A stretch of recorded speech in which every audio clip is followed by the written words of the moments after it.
We'll be starting 1:30. I just want to provide notice that we're turning the live stream on.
Ryan, can you hear me in the council chambers?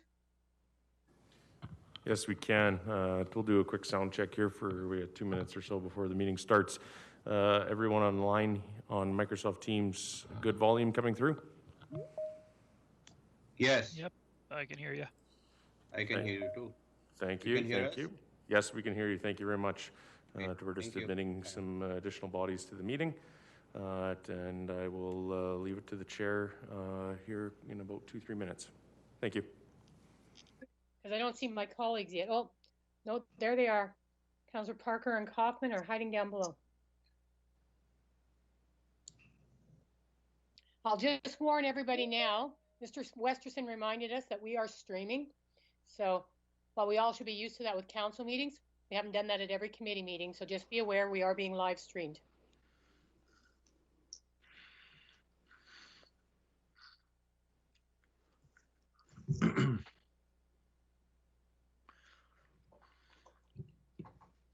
Welcome, Deputy Mayor. Thanks. I'm here. I got to finish my sandwich though, so I'm going to shut your camera off. shut my camera off for a minute so you guys don't have to watch me finish my lunch. All right. I'll turn the mic off too so you don't have to listen to me chew.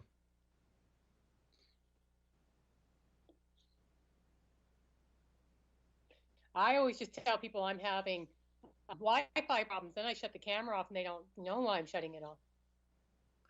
You use that a lot. It's actually true of my house. They were cutting down another tree beside my house this morning, and I'm like, please be done before noon. And I think they're done, but they may be cutting that tree again. So That's a lot of trees they're cutting down in your neighborhood. we had significant wind damage on that windstorm that took the power out in this area. No. So we had quite a few trees that have had to be taken out this last month. It's the joy of living in a neighborhood that's in its 60th year or so now. We're getting a lot of old trees in our neighborhood. Yeah. And people. Hey, I'm younger than you are.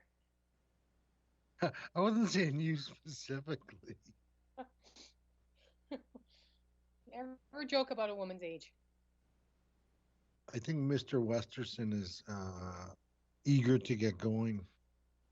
Yeah, it's just 1:30 now. All right. I will call us to order and we shall get started. I hope everybody has their agenda ahead of them. I am going to start with the acknowledgement statement and we'll move from there. The City of Lethbridge acknowledges that we are gathered on the lands of the Blackfoot people of the Canadian Plains and pays respect to the Blackfoot people past, present, and future, while recognizing and respecting their cultural heritage, beliefs, and relationship to the land. The City of Lethbridge is also home to the Métis Nation of Alberta, Region 3. So we start then with the adoption of the agenda. Unless there are any concerns from any of my colleagues, I am just going to adopt the agenda by consensus unless I see somebody who has a concern. No. Madam Chair, can we get everybody to mute their mics? Again, I'm hearing some weird feedback. Like there's a delay. There's a delay in the audio, and I don't know if that's coming from inside council chambers. It's in your chambers with you, Councillor Miyashiro. Oh, that's possible. Yeah. Yes, we will. If you're not speaking, we'll ask everybody to mute, so maybe it'll help with the sound effects. Next thing we have is the consent agenda. The only thing on the consent agenda is the minutes from our last meeting on January 7th, at which time we primarily did procedural issues. Unless there's any concerns, I'm just going to accept the consent agenda by consent. I see nobody has any concerns. So we move on to the agenda. We have three main presentations ahead of us, starting with the Transportation Engineering Manager, Mr. Ali, and the City of Lethbridge Transportation Safety Plan. So I'm not sure if Mr. Hawkins will be introducing or if we're going to go right to Mr. Ali, but I'll leave it up to you guys. Yeah, we'll jump right in. So I'll pass it over to Ahmed. Okay. Thank you for the opportunity to present the first transportation safety plan to the first working session of the committee. We are pleased to be present here with the results of the project we undertook last year. Is the presentation coming full? I can't see it in my screen. Is it? Okay. What people can do is pin it and then it'll be full. It's there, Ahmed. Go ahead. Okay. So in the background for this project is that, over the past several years, there has been an increasing emphasis on transportation safety. So in this presentation, I would be talking about road safety, traffic safety, transportation safety, almost synonymous. Most generally, people talk about traffic safety or road safety, but for an overall encompassing transportation safety, we call it transportation safety. So the subject of transportation safety, so when I say transportation safety, it means road safety, traffic safety, all safety related to transportation, has had three fundamental paradigm changes in recent times. So the term accident, typically we are used to saying road accident, traffic accident, but this term has been replaced by crash or collision. That indicates a reduced tolerance for outcomes that were previously considered inevitable. So accidents are, inevitable to happen, but collisions and crashes can be reduced. There is a clear recognition of the cost of motor vehicle to crash. Again, society considers that there is a, cost to motor vehicle crashes. And there is also an acknowledgement lately that uh, road safety, transportation safety is a shared responsibility between system designers such as us, City of Lethbridge Transportation, health professionals, and other levels of government. And also, it is the responsibility of road using public using all modes. City of Lethbridge has always been a leader of transportation safety. Actually, we have been working very hard to provide safe transportation system in City of Lethbridge. We are actually one of the first municipalities in Alberta to implement various road safety engineering measures, such as roundabouts. You probably see a lot of roundabouts in our city. We have implemented one of the first bicycle boulevards in Alberta. We have introduced rectangular rapid flashing beacons. And again, we were first in Canada, whole country, to implement a variable speed limit roadway in Lethbridge. So we already working on this, and this safety plan helps us to move more on this road safety subject. Next slide. Oh, this is already. Sorry, go back to the next. I had acknowledgements. I think that was removed. Anyways. So this first slide talks about the objectives of the plan. So we recognize that developing a formal TSP, that is Transportation Safety Plan, presents an opportunity to build on its successes as well as to leverage new paradigms. Again, in road safety, we have some new paradigms called safe systems and Vision Zero towards minimizing the risk of transportation-related deaths and serious injuries. The TSP identifies the necessary strategies and actions to provide a safer transportation system in Lethbridge. This includes development of a baseline for monitoring the city's transportation safety system performance and identifying specific actions to be taken in the short term from now until 2025. The goal of the TSP over the long range is to encourage continued development of policies and strategies that will create an institutional and public safety culture as far as transportation safety is concerned. Next slide, please. So, as part of this TSP data collection program, we have built a collision database. So it's kind of a baseline. So we are starting at 2020, and we will monitor how we are progressing into future. So in a more formal way. So as I said, we are already leader in transportation safety, but with this plan, we want to establish some kind of formal process wherein we monitor ourselves where we are going with providing safe mobility to people in Lethbridge. So our analysis of a 5-year rolling average indicated that we have 1 injury collision per day, 2 serious injuries per month, and 2 deaths annual. So this is, a kind of significant number. We obviously want to go to 0 from here. And one thing very important to note here is that these numbers also, actually include a significant proportion of serious injuries and deaths for the vulnerable road users, such as pedestrians and cyclists and elderly users and children. So that establishes a baseline. Next slide, please. As part of this project, we also calculated the cost using average cost of collision from Capital Region Intersection Safety Partnership. So in Edmonton, they have some costs for Alberta. So using those costs and 5-year averages, we calculated that from direct and indirect costs, traffic collision cost us $130 million. It's a lot of money for our city. So typically, what are the direct costs that are like damages to private and public property, medical treatment, insurance cost, healthcare system costs, lost productivity, etc. Sometimes they also include legal costs. Whereas the indirect costs, again, there is a process or method by which we quantify them. They include pain and suffering. Next slide, please. So in this project, the timeline is given on this slide. We started with a kickoff in September 2019. Then we did a data collection. As I said, we established a baseline for where we stand vis-a-vis collisions, injuries, and deaths related to road safety. Then we also did a best practices review. Europe is very advanced in road safety, as I would indicate, or I would explain in the slides, few slides later. So we took the lesson learned from other jurisdictions across the world.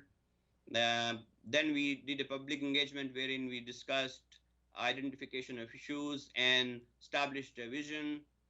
Then we did action plan. Again, we went back to people with our developed, vision, focus areas and strategies. And finally, the project was wrapped up in October 2020 last year.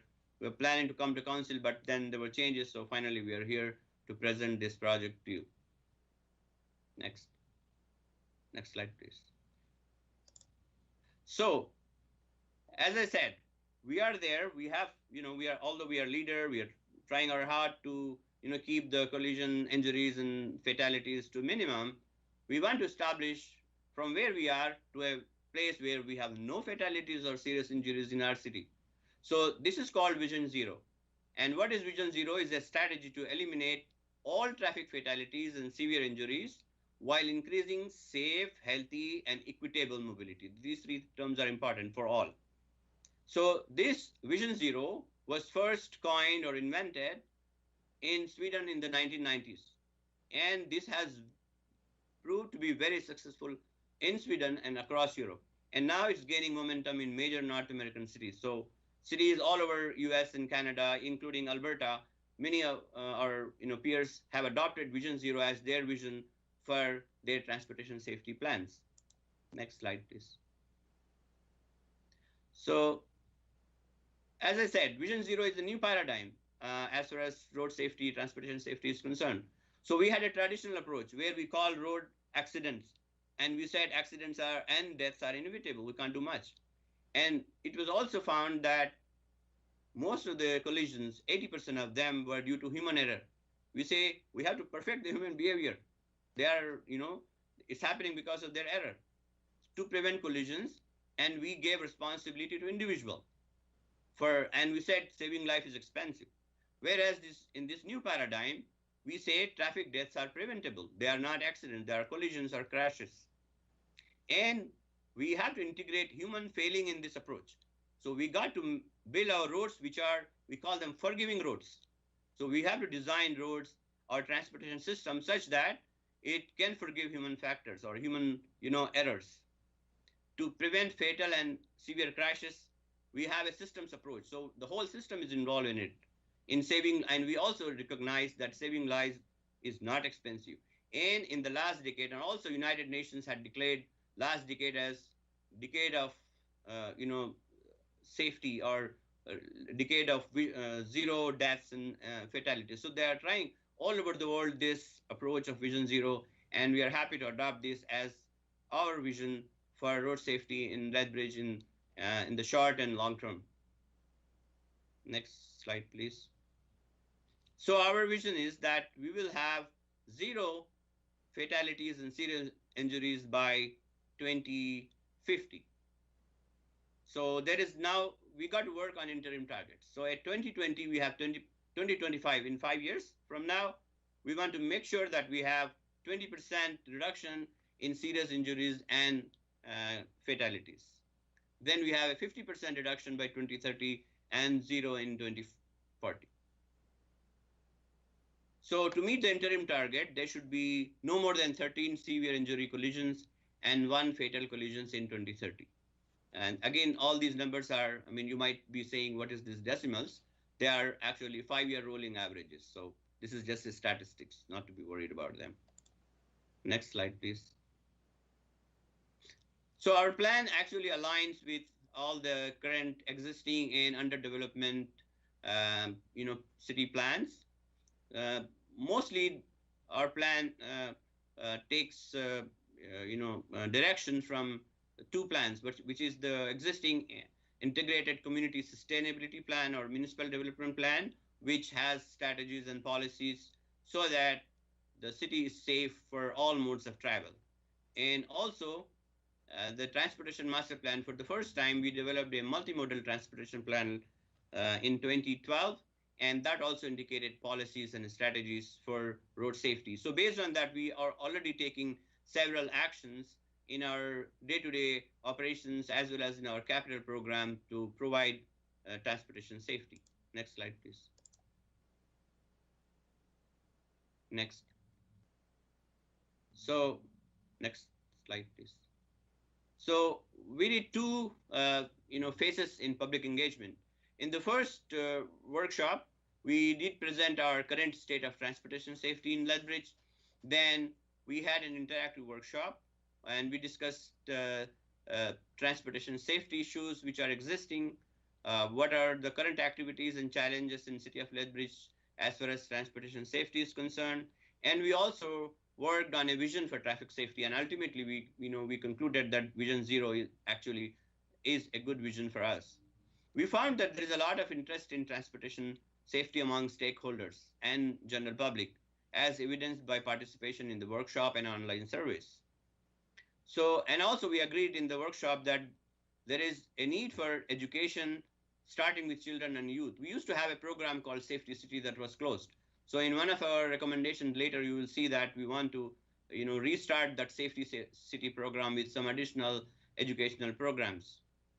And as I said, most stakeholders supported Vision Zero for fatalities and serious injury collisions in future. In the second workshop, ideas, strategies, and supporting actions were discussed. So for example, importance of intersection design, pedestrian safety, distraction among young drivers.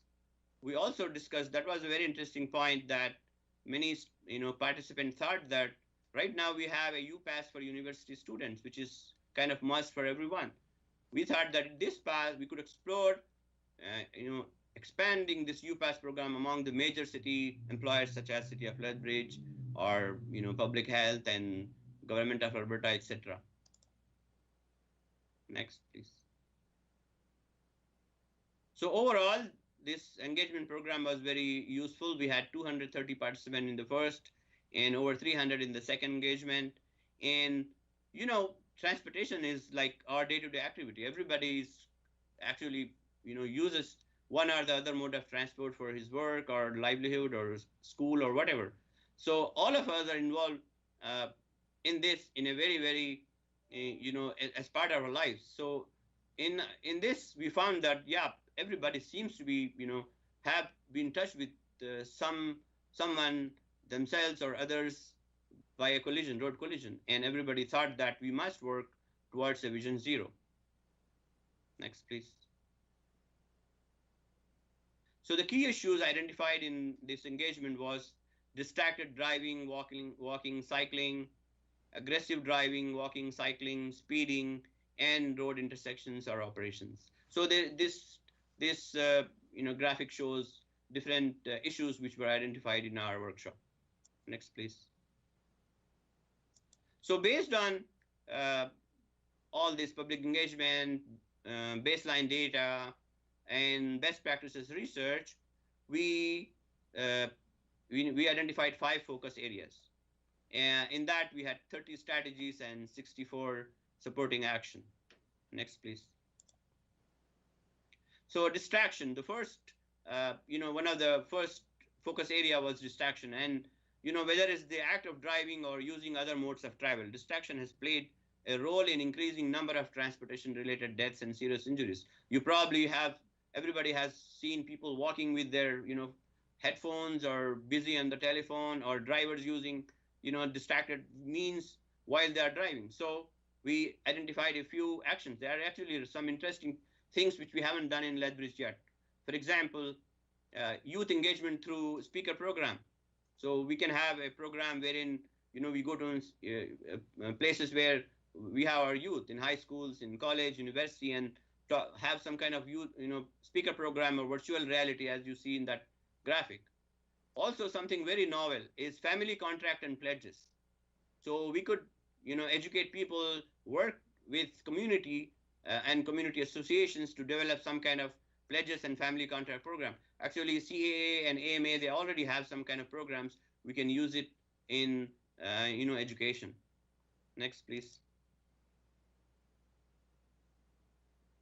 So aggressive driving and speed is also a problem. Like traveling at higher speed increase the probability of death or serious injury. It's a no-brainer.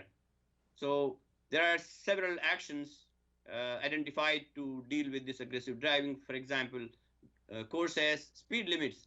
Like this is a very important thing. You probably heard recently, Edmonton and City of Calgary councils have approved residential speed limits to be lowered to 40, and they're working on that. So this is a very important thing. So hopefully this recommendation will help us to go in that direction too in near future. Also, variable speed limit, courses, speed cameras, speed display devices. In Lethbridge, we use the speed display devices to help traffic calming, and that helps in road safety. Next slide, please. So intersections are a major area where collisions occur. We all know all modes come into conflict in the intersections. Mostly we have at-grade intersections, and there is conflict of different vehicles, different modes of travel. So it's very important to focus on this. And we have a capital program for intersection improvements, and they are mostly safety related. And hopefully with this plan, we will work more on that aspect as well.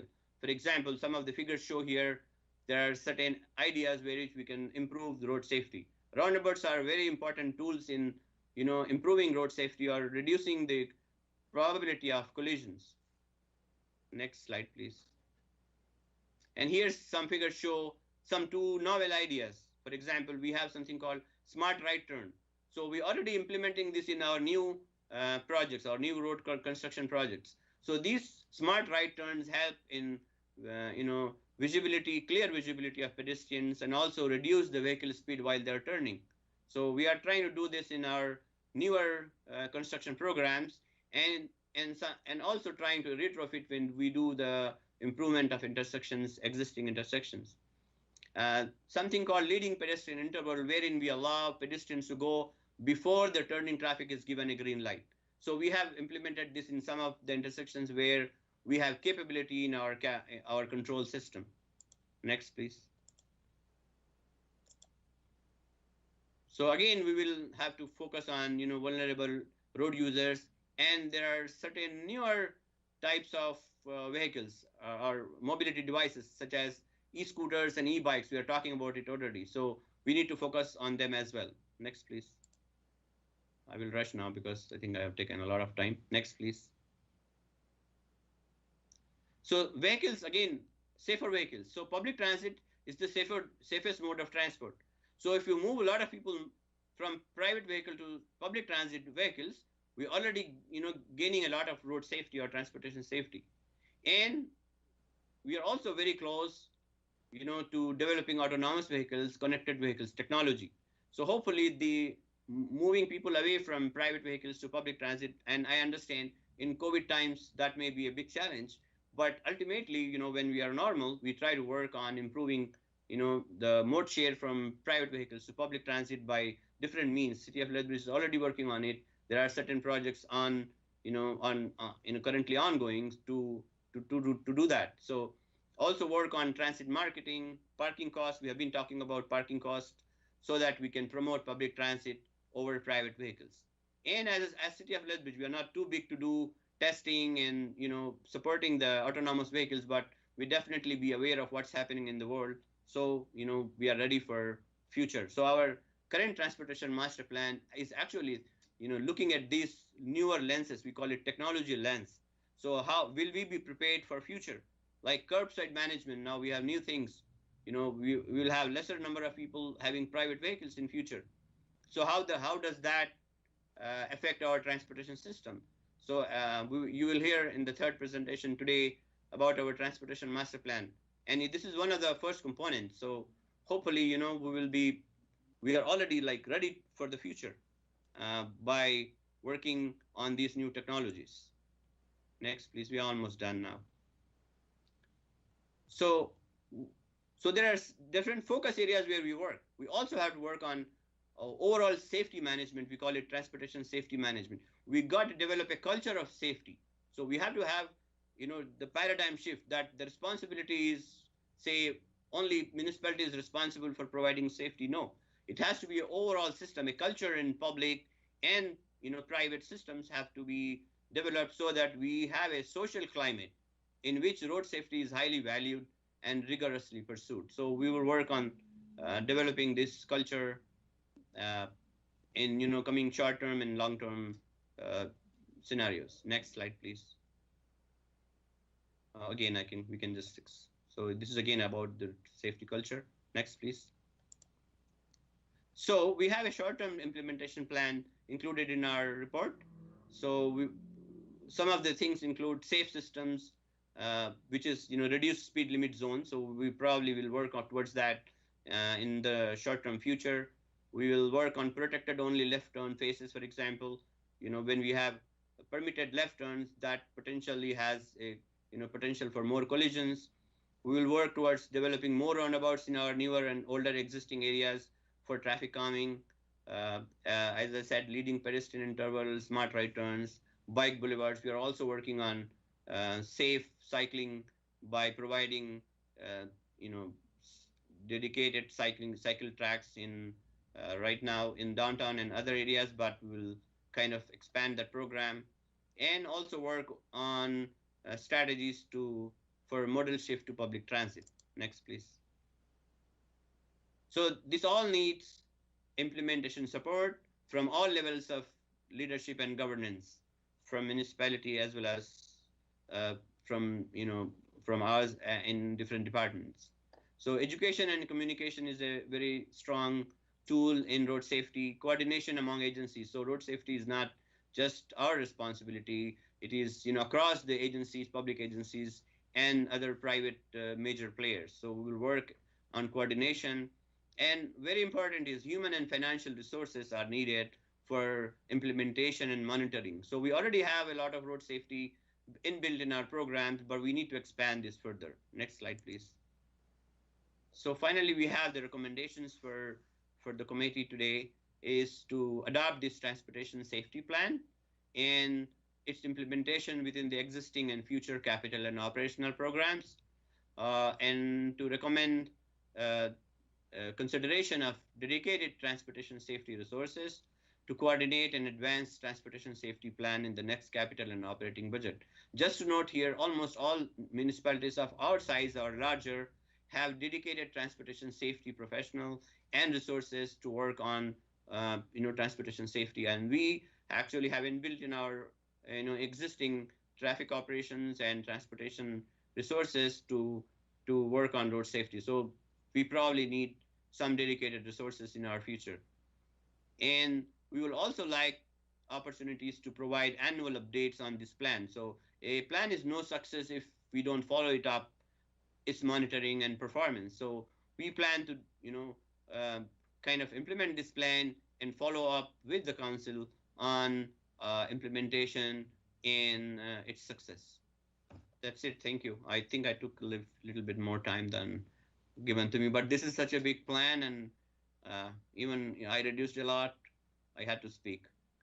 Thank you. No, thank you very much. This is a comprehensive plan. There's certainly a lot in there. And I know myself and my colleagues have a lot of reading to do because it's very much in there. Now, what we're going to move to next, of course, because this is a standing policy committee, we have an opportunity now for any members of the public who wish to comment on this. And then, of course, we'll move to council questions. And I believe, Ms. Mearns, you are in the queue here. So if I'm not sure if you are here for this agenda item or one of the others, or perhaps all of them. But if you are here for this agenda item, we'll turn the floor over to you for any comments you have at this time. Yes, thank you very much. I am here specifically around this safety plan. We had a chance to see it over the last couple of days, so it's not been a huge look at it, but there were a few things that stuck out for us and some clarity that we're seeking. Specifically, as you know, the developers invest and build Lethbridge communities for our residents. They invest a great deal of resources in determining the needs and wants of the citizens, the future citizens that are coming to our new developments. Their engineering teams work to find innovative ways to work towards modern and safe design.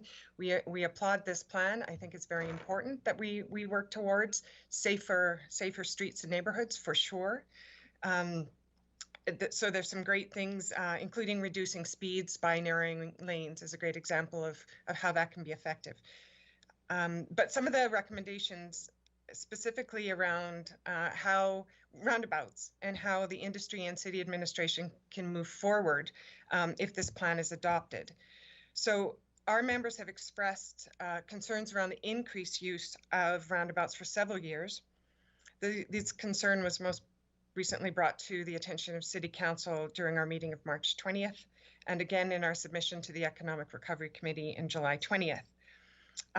We have been advised for several months that a discussion on roundabout is planned, and we are working towards scheduling that to discuss the impact of roundabouts. It does have a number of impacts in development, such as land use and the infrastructure footprint, the cost-benefit analysis, clear policy guidelines for when they're used, needing to consider safety for pedestrian and bikes, speed of traffic, compatibility with adjacent intersections, the overuse on residential roads, installation and maintenance cost, and basically how this all wraps up to the affordability on the end user. So in absence of having that meeting and discussion with industry to address those concerns, or even being part of the stakeholder group consulted on this plan, there's a concern with the recommendation to increase and even require the use of roundabouts in new developments by 2020. So what I need to gain clarity on is if City Council approves a recommendation establishing the requirement of more roundabouts, at least 3 a year, in fact, making them a required intersection control device in all new development by 2020, how will the discussion that the industry is anticipating having specifically around roundabouts move forward? One of the concerns expressed in the industry, as I've already said, is the use of roundabouts, and that definitely conflicts with what we're hearing in this report. Again, the concerns of the industry that either are supported or not in this is the cost-benefit analysis. It appears there has been some on page 112, but that analysis has not been shared, and we would anticipate would be part of the discussion that we want. Land use and increasing infrastructure, so the installation and maintenance costs, but also how big these get and how much area is required in land. Data on the effectiveness. Even the report, the first paragraph, second sentence on page 112, I think, the actual effectiveness has not been fully documented. And further, site visits and stakeholder consultations revealed at least 3 design issues that may be limiting their safety improvement. There's no established guidelines or criteria that are data-driven around their use that's been shared with developers. That is also seen in the report. Quote, the city has started on the development of such guidelines, but they may be required to review, updated, and policies to enact to require that they be used. We want to discuss the impact on parking and neighborhood design. So where these roundabouts go affect how the neighborhood can be designed. And for example, there wouldn't be allowed to be front driveways. So that limits where those types of homes would be going. And as I've already expressed, the potential overuse of them. The report indicates that we have the highest number per capita for all Canadian municipalities, even though there are some safety concerns. So finally, my question is, if this was all predetermined in this report, how do we as an industry move forward to have those conversations and those concerns addressed? Thank you, Ms. Mearns. So to summarize, 90% of this plan you guys would be fine with. It's the roundabout issue. And so I'll ask either Mr. Ali or Mr. Hawkins. Do you have a response? Where's the conversation with the industry at this time? So we are definitely open to discussions with the building industry on where the roundabout should, and we have been having discussions in different outline plan and different stages of planning. But it's a proven fact that roundabouts reduce the impact of collision and reduce serious injury and fatal collisions. So I mean, there is tons and tons of literature on it. I mean, notwithstanding how much we have mentioned in this report. And this report is not specific, like how many number of, I mean, these are all goals. So we will have to work with industry in context and when we are working on outline plans and where, based on the traffic impact assessment, where they should be, they are required. So they are based on, obviously, there are two things which, guide where the roundabout should be installed. One is, traffic requirements, road safety is inbuilt in it, and then aesthetics. So using these two and aesthetics and urban design. So obviously we are, we want roundabouts to be, our first choice where we have a four-way stop required. So we have worked with, industry on other recent outline plans. And if a four-way stop is warranted based on our warrant system, then we recommend that instead of a four-way stop, we have a roundabout. And also, before a signal is considered on major roads, we also ask for a roundabouts. And as we have, you have seen several roundabouts in the west side, which are developed on our collector roads and arterial roads. So we are pretty open to discussions. This plan doesn't actually give specifics where they should be installed. There has to be separate discussions when the outline plans are being developed. So maybe Doc Hawkins can add anything further to this. So yeah, thanks for the input. This is not a new discussion. Bridget and Bill have been in discussions regarding this. Where this discussion is going to play out in more specifics is through a standards review that's being scheduled right now, and that is scheduled for this year. So I would just remind the committee, though, that as Mr. Ali has suggested, is the roundabout is one of the tools amongst a number of tools and strategies to achieve our zero accident. Yeah, our visual. The plan itself is not that prescriptive, but it is clearly not the intention of the administration to suggest that we should discontinue entirely the use of roundabouts. And in fact, if Bill is suggesting that, they won't get the endorsement from the administration for that. I appreciate that the developers have some specific issues, and they need to be considered in the context of all of the issues related to building our transportation network to the best of our ability. Safety is obviously a paramount concern of ours, in particular on the busy roadways.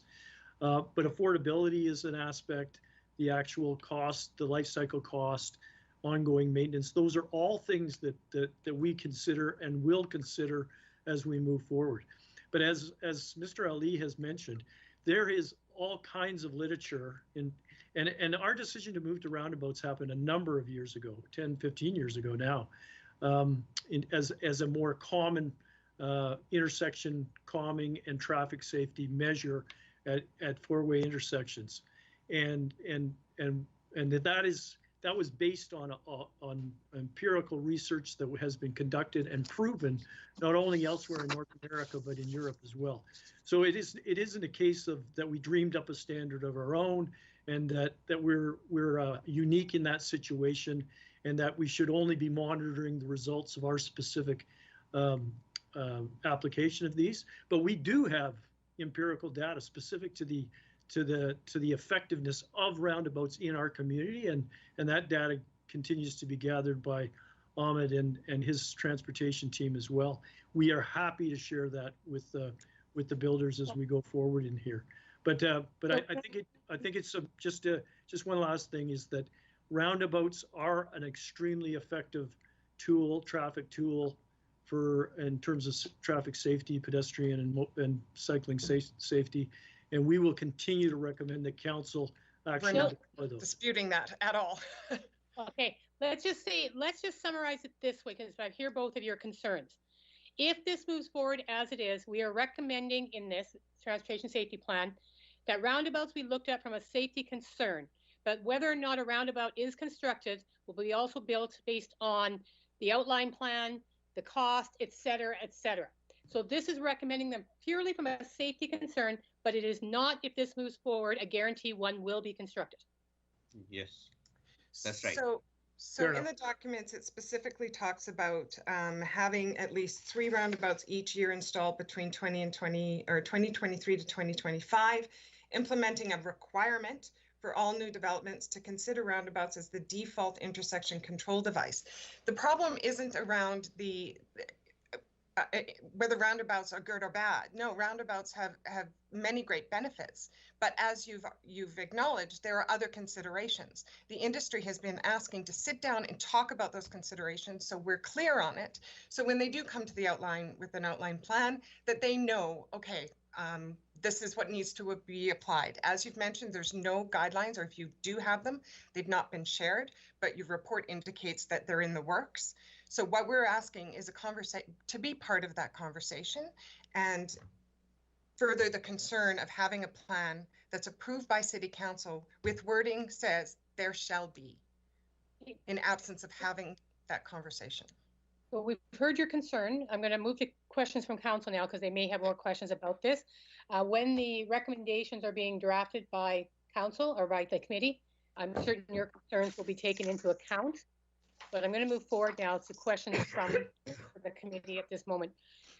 All the hands of the committee members are up, so I'm going to go reverse alphabetical, which will start with Councillor Parker. Oh, interesting. I never thought you'd go in that way. Thank you. First of all, good afternoon.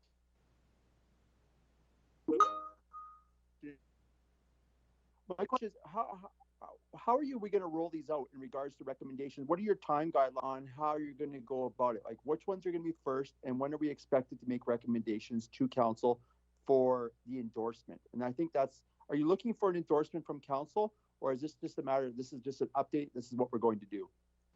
So we are, ask is to adopt the plan, but there are a number of recommendations which we are already working on them in an informal way. So we want to formalize transportation safety in our operations. So far, transportation safety is one of the criteria we consider in our capital programs or operational programs. For example, I said, we are trying to do the smart right turns. We are, implementing operations of leading pedestrian interval in some of the locations where it's possible. At others, when we replaced our, control cabinets, we do that. And there are a number of other, for example, we recently started a safe routes to school, plan project, which was, paused due to COVID at Senator Buchanan School. So we are already working on this. We want to formalize all these safety strategies and actions in a formal way. So, and we also report back to council on how much effort we have put on road safety. And as I said, all municipalities of our size and larger have dedicated transportation safety units working on transportation safety. If you happen to see or watch the recent news, like 2 days ago from City of Calgary, City Council approved the residential speed limit to be reduced from 50 to 40. And, they have, allocated some, I think $8 million to change some signs as well, and their bylaws, etc. So these are all actions and strategies which are, undertaken in a formal way in those cities. We didn't have it yet. This is the first attempt towards looking at road safety. I mean, if you see the baseline scenario, we have 1 injury every day. I mean, and there are several, major injuries every month, 2 major injuries, 2 fatalities in a year. So we definitely need to look at in a more formal way. And we as, administration are accountable for what we have achieved in every year. So this plan gives us, a forum or a platform wherein we can say, okay, we are monitoring our own performance as far as, improving transportation safety is concerned. So after 5 years, when we, update the council on what we have done on this plan, we say now, I mean, like we said, in 5 years, we have a target of 20% reduction. Without target, no plan is successful. When we had the target that we build 3 roundabouts, we may build more, we may build less, but that's the target we want to achieve. Each roundabout, 4-way roundabout, potential, we change into a roundabout or, a roundabout in any new development, which could become 4-way roundabout. You probably see it. Many intersections which were 1-way stop control or yield control have become 4-way stop now because the traffic has increased. And, we recently, as part of our operations, we have completed a database of all collector-to-collector intersections. And we were astonished to see that there are many having more than 10 collisions a year with 2 injury collisions. And we don't know, because you see, as a traffic engineer, I don't know the whole city, what's happening. I probably know where I drive in a normal, normal life, my normal life. But the data tells me that there is problem. So now we are trying to formalize this transportation safety or road safety in all our programs. So that is the purpose. So we are not asking like a council to approve, this task or that task. There are, as I said, 60 actions or 60 strategies. We are already working on them in an informal way. Now we want to do more in a formal way and be accountable and monitor our own progress.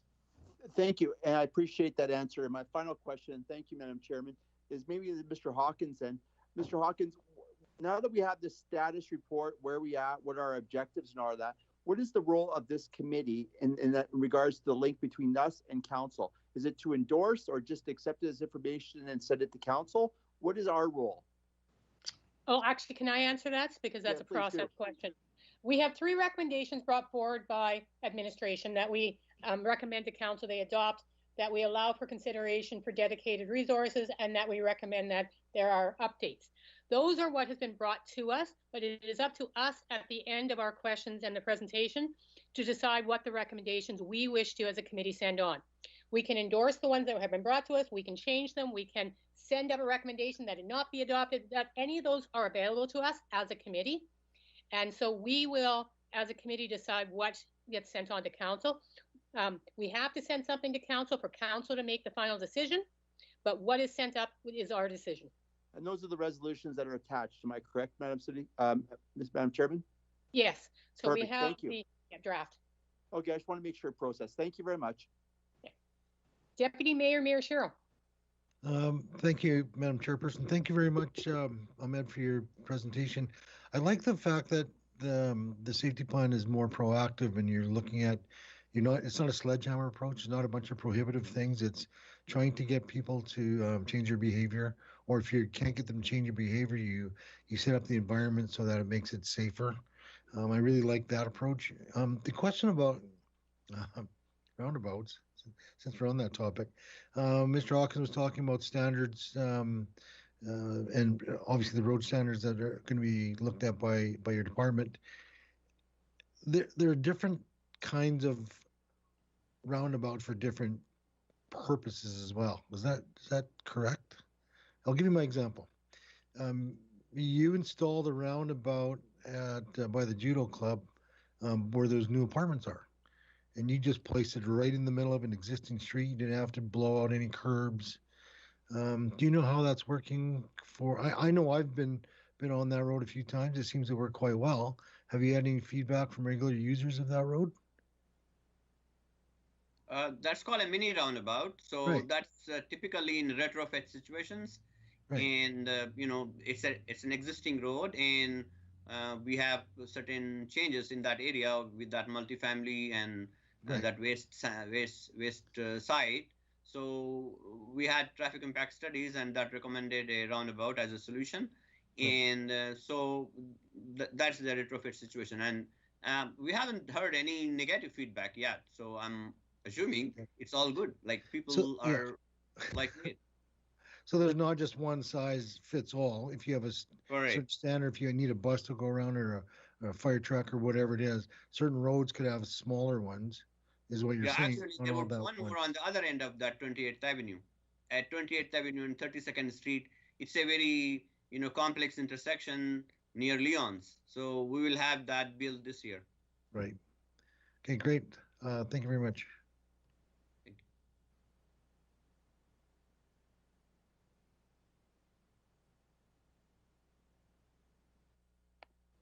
Sorry, I will admit I was responding to an email. Thank you, Deputy Mayor. Councillor Kaufman. Thank you, Madam Chair. Thank you, Mr. Ali, and thanks for the work to you and your department on this. It's an incredibly comprehensive document. I note, though, in sort of the introduction to it and throughout this, it's referred to as a guide. So it is merely a guide to safety strategy. When you're doing a standards review, did the standards become the thou shalt? Is that the difference between the two here? That's correct. That's my understanding. It's a master plan, so it's an overarching document similar to other master plan, and actually this guides our transportation master plan for its policies as well. So it's still a high level document. The standards are more, as you said, shall thou. Thank you. That's kind of why I asked, because I see this. There's a schwack of detail in here. This to me is beyond a high level document. It's extraordinarily well thought out in terms of approaching safety from a function. Absolutely. That's why a little perplexed on the differentiation between guide versus the standards. But if standards are becoming the thou shalt document, that's a good way of understanding it. What then is the difference between what you're proposing here and what you're currently doing? You've said several times that we already address safety, and we do address safety. We've had numerous conversations at City Council about this. I know that tax standards are something that we keep falling back on, heavily focused on safety. How is what this document addressing different than what we're currently doing? So, as you said, like we have actions, like, so I said some of them we are already doing, and due to lack of resources or what you have, we are not able to monitor ourselves. For example, like there are several actions we are already undertaking, but in an informal way. So, and now we have like a baseline scenario, and we want to monitor the progress, and that's why we have set up some targets in this master plan. So it's it helps us really measure what's happening. Are we on the right track or not? Okay, thank you. How does a document like this then fit in with TAC? Are we stepping away from TAC? Is it a company? Is it a document that accompanies it? Because we're going to have things in here that may actually, and contradict is not the right word, but may not have the same direction or same focus that TAC is recommending. So is one supersede the other? TAC also starts in the preamble that it's a guideline. It's not the law, it's just a guideline. Yeah, so TAC is more for construction, like design and construction standards. This document also addresses operational details, like operational programs and operational actions, education. As I said, Safety City is one of the recommendations. We revive the Safety City for education for young children and schools, or develop safe routes to school. So TAC is different document. It's more about engineering standards. This is more of a plan which affects our design standards as well as our operations, actually. Okay, thanks. And just as a very quick aside, I was actually the first chair of the Safety City Board. I'm one of the folks that was involved in the building of that, the funding and building for that. So absolute proponent of that organization for sure. Yeah, we still have the building and not non-operational, so we want to find out a way we can revive it. I would strongly suggest we start speaking with service clubs, because that's who was doing it before, and it's a good way of running it. You've got data in here from 2012 to 2016, talks about the injuries. 38% were basically non-motor vehicle, which we surely need to address because cars are getting faster and bigger. But I do note that the majority of the accidents were that wonderful 16 to 30-year-old male demographic, which I was once one of and am no longer, and I don't drive like I was there. The question then is, how many of these accidents, and you can look at all of them if you want, but how many of these were actually the result of poor safety-oriented infrastructure? I don't know. I mean, we'll have to go in details, but I think our roadway standards are pretty good. Like the number of collisions due to, say, unsafe design or unsafe construction of road is probably not significant. And as I said, it continues to be driver error as the major cause of collisions in in most urban areas in our country as well as other places in the world. But as I said, so we have to implement the newer paradigms of design wherein safety is considered in design. So right now, it's like you mentioned track standard. It's just number.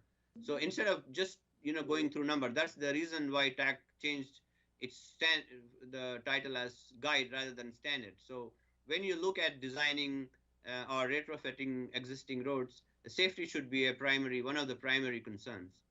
So we have to design. There are so many tools in design and construction which will help an erring driver not to get into collisions. For example, side barriers or cushions, even roundabouts. For example, a roundabout compared to a four-way stop at a signal control. Somebody breaks a red light, he is very likely to be even killed, serious injury. But if similar thing happens at a roundabout, the severity of impact will be much less. The same way, speeds. For example, right now we have 50-kilometer speed limit default in all residential areas, including local roads, even cul-de-sacs legally. And if somebody is hit at 50-kilometer, a pedestrian, the result could be fatal. Whereas if somebody is hit at 40 or 30, the result will be so different. So I really cannot answer right now. I'll have to look into our detailed results to say how many collisions they found the road, existing road infrastructure to be responsible for collision versus, driver error. But I can definitely provide you that information at a later time. Okay, thank you. I've got more questions, but I see there's another JC bubble with a hand up, so I'll step out and step back in. Yeah, we have a guest who would like to ask a question, as long as my committee colleagues are okay with our guest asking. Rob will say no.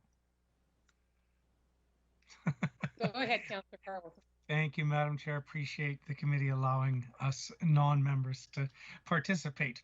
And Mr. Ali, forgive me if I missed it. I had trouble logging in earlier, and I couldn't find it in the reports. Maybe you can steer me to it. The plans talk about the types in the data sets. They talk about the types and locations of collisions. Then in the engagement section, it talks about what people think is the cause of collisions, but I couldn't find anything that talked about the reality of the collisions. And if it's in there, forgive me if I missed it. I read through them twice. So in our data analysis, we have a detail on all the causes of collisions. So Okay. we follow, how we find out the details of collision is based on the collision report. So it's a standard format from Government of Alberta, which our city police collects the data, and it has all the details, and our results actually indicate what is the actual reason based on observation of the investigating officer at the site. Thanks. But can you but point actually there is a very good correlation between what people think and and what is the actual data. Okay, so is that data in there and I just missed it, or can you Yes, tell me? in the report we have all that information. Okay, In the detailed report, not in the. So there are two forms of report here which we submitted. One is a detailed report, which is almost 180 pages. And the other one is a public-friendly document. So public-friendly document is more high level about all the strategies and actions and some basic idea about what is the base level scenario. Like I mentioned, severe injuries and fatalities, annual, how much we have. Okay, so in the 180 page report, and that's when I went through,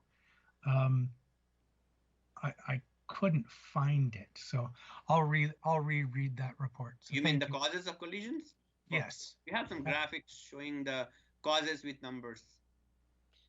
Mr. Ali, would you mind then emailing that to council? We can forward it on. Sure. Yeah, as I Councillor said, Carlson. the other question also, I can send you all that information, more analysis of the data. Yeah, and actually, we can update the results also. Now we have data up to 2019. Okay, thank you. Because yeah, all I could find is they were like pedestrians, cars. I couldn't find the things people were talking about, the weather, design. So I was trying to get that correlation, but I'll reread through it. Thank you. No, I'll send it to you also to make things simple. Thank you. Okay. Thank you. I have a couple of questions. There are three recommendations coming forward from administration. I just want to look at them as separate recommendations. The first one, of course, is to ask council to adopt this. The second is about resources. Would this plan be delayed? Would it fail? What would be the effect on this plan if you got no resources? So we will not, I'm afraid we will not be able to achieve those targets. So that Okay. the targets, we have some really high, targets to achieve in next 5 years. So if we are unable to find enough resources, we're trying to, for example, due to COVID, some of our functions are not happening, like our parking operations is not at the same level. Our traffic counts are not at the same level like before. So we're trying to, give additional duties or different duties to our staff to do more safety work. Like I just said, we recently completed an evaluation of all the collector-to-collector intersections, over 160 of them in the city, and we actually were ourselves surprised to find there are so many intersections, they have issues, and we didn't know.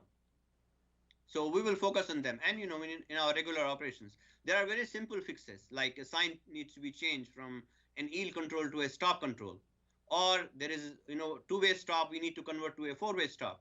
So there are simple, low-hanging fruits we can achieve even without, financial or capital programs within our own, existing programs. So that's what we are looking at. And we definitely, going towards better safety, road safety, but if we have additional resources, obviously we can hopefully achieve or exceed our targets. Okay. In this plan, there is a plan to develop a steering committee, but there's nothing in there really much about that committee, who it reports to, the workload. If you did create the steering committee of the people you're looking at, and this may be more Mr. Hawkins' question, if they are then working on this committee, what other work would they stop doing? So you've got people that you're thinking about putting on this committee. Are they going to then give up other work? Does this put anything else into danger by having them work on this? So this committee, if you want me to answer? You go ahead on. I don't We know. have a committee which worked on this project. It's called Project Steering Committee, consisted of many departments within the city, as well as Alberta Health Services, Alberta Transportation, and AMA. So the involvement is not much. It's more of reporting and discussion. So some meetings once in a month, for example, it will not be a very added, impact on those people who are part of this committee. So most work, actual groundwork, will be done by our department here in traffic operations. Okay, that leads to my next question. A lot of the work in this plan would be done by outside sources, right? Like you are looking at AMA, you are looking at other organizations over which we have no control. So, I mean, if they get a administration change, they may not want to do it. How do we then plan for these things are important, but we can't actually direct them?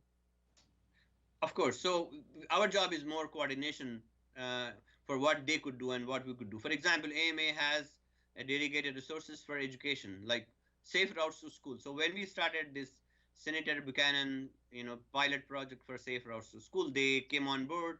They said they would help. And for example, if we establish there is a school patrol or school guard program, crossing guard program, if we start, then they would probably provide some resources. I mean, obviously we have no control on them, but we'll try to coordinate and do what we can from our side. Okay.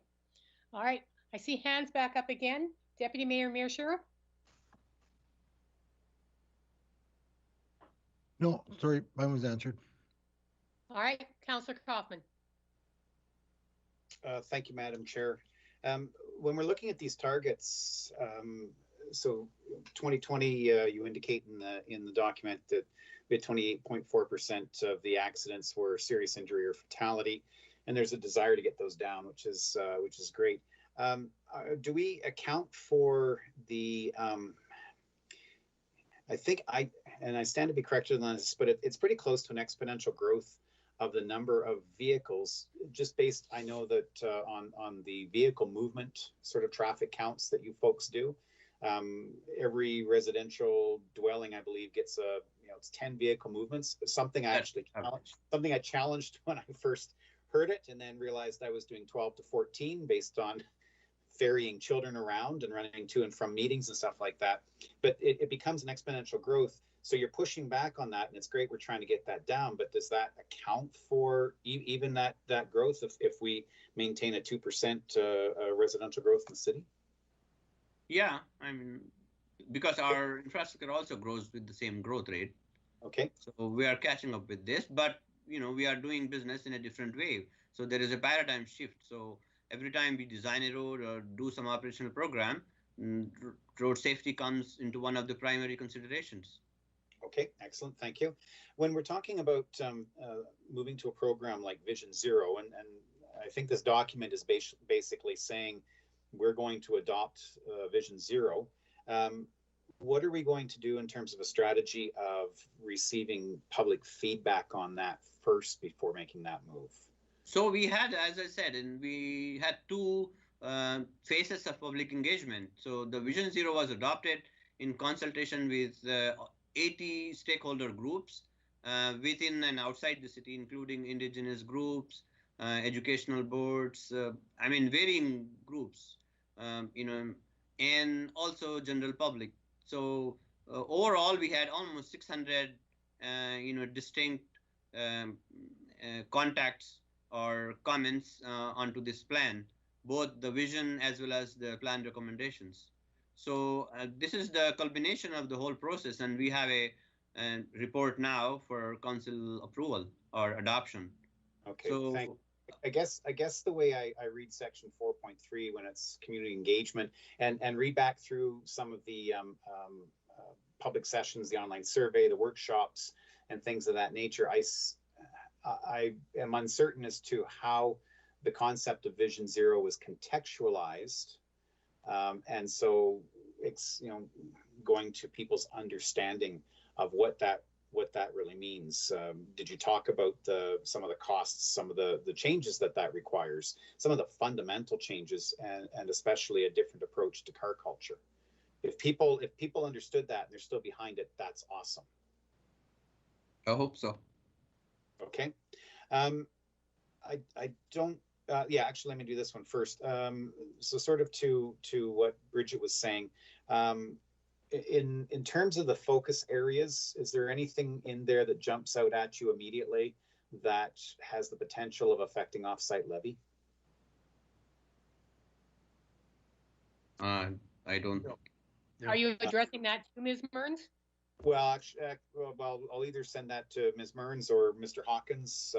They're probably the two best versed on offsite. Yeah, to the extent that this plan talks about roadway improvements, it is not nothing that's being suggested in this safety plan would in fact impact the future value of construction at a level that would ultimately impact offsite levies. So no, there's no impact. Okay, excellent, thanks. So. Oh, do you want to let Ms. Mearns answer as well, or are you happy? Sorry, I didn't see that. Sorry, go ahead. I'm just wondering, maybe Doug can answer this. For the intersection improvements, doesn't the offsite levy pay for 25% of that? Only at identified growth intersections where the improvement is being triggered by growth in the adjacent communities. For the most part, when this plan speaks to safety improvements at existing intersections based on existing volumes and existing collisions, and so it isn't impacting a growth-related project at this particular point. Again, at this level of planning, this does not impact, in our assessment, the future cost of growth development and the offsite charge. Okay. Does that take into account the cost of the development of the building stage, so the roads that are built by the developer within a neighborhood? Local roads are just, well, you know this, Bridget, is that the local roads and local intersections and local improvements are 100% funded by the individual developers, and are completely separate from this discussion or it's separate from any offsite discussion or funding in the future. Yeah, it would more go towards whatever design standard changes, whether or not there's a financial impact on that. That's correct. Yeah, that's correct. So it goes back ultimately then to the standards review. Sure. Sorry, didn't mean to do that. Yeah. Okay. All right. Thank you. So roundabouts. Ahmed, you made the statement a couple of times actually, and you referred to it, and the document does as well. Refers to it as a solution. A solution to what? I love solving problems, but I need to know what the problem is that I'm trying to solve. What is the roundabout a solution to? So roundabouts are, as I said, like I just explained about a comparison of a four-way stop intersection, a signalized intersection, and a roundabout. So there is so much inbuilt safety in a roundabout. You are forced to slow because there is, what do you call it? The way it is designed, you have to be slowing yourself due to that physical strictures you have a roundabout.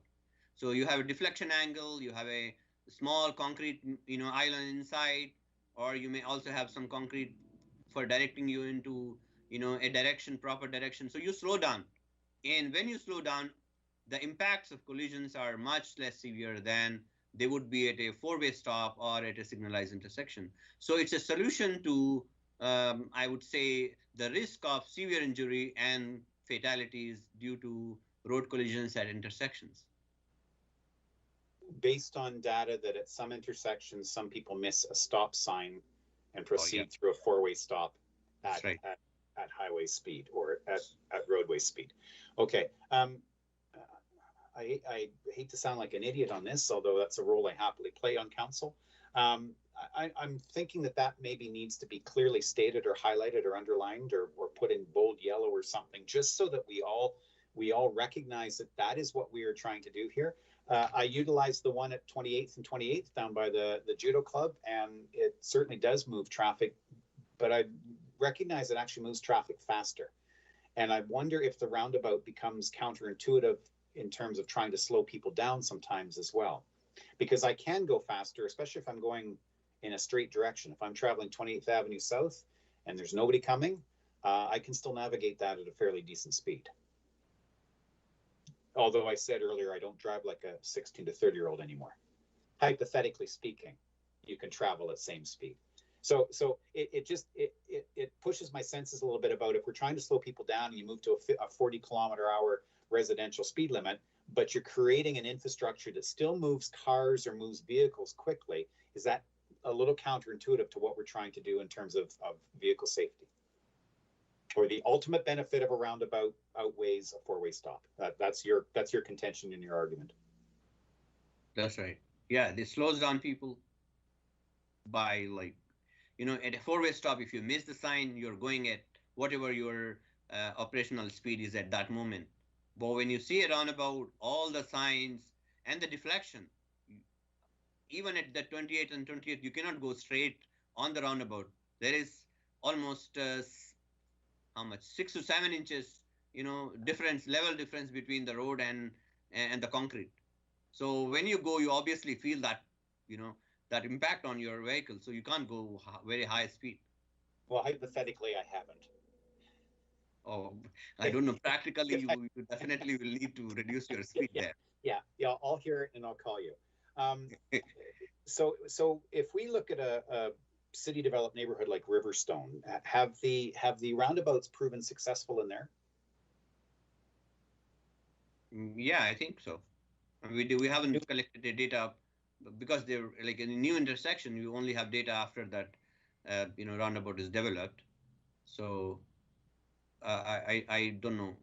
We don't have a before or after data to indicate how much useful. But as I said, there is tons and tons of literature from across North America, US, Canada, and overseas about efficacy of roundabouts, both in terms of operational efficiency and improvement in road safety. Okay, and I guess regions. Yeah, They have been theoretical studies still. Yeah, sorry. I guess I look at Riverstone. Do we actually have any roundabouts in there? Not in Riverstone. No. In So other we've got four ways in neighborhoods. This is a subdivision that we've built over the last 20 or so years. Roundabouts are catching on. We haven't put any in Riverstone. There's an obvious question in that. The second question around that is we have a number of either uncontrolled or two-way, four-way stops, what does the traffic data telling us about accidents in Riverstone?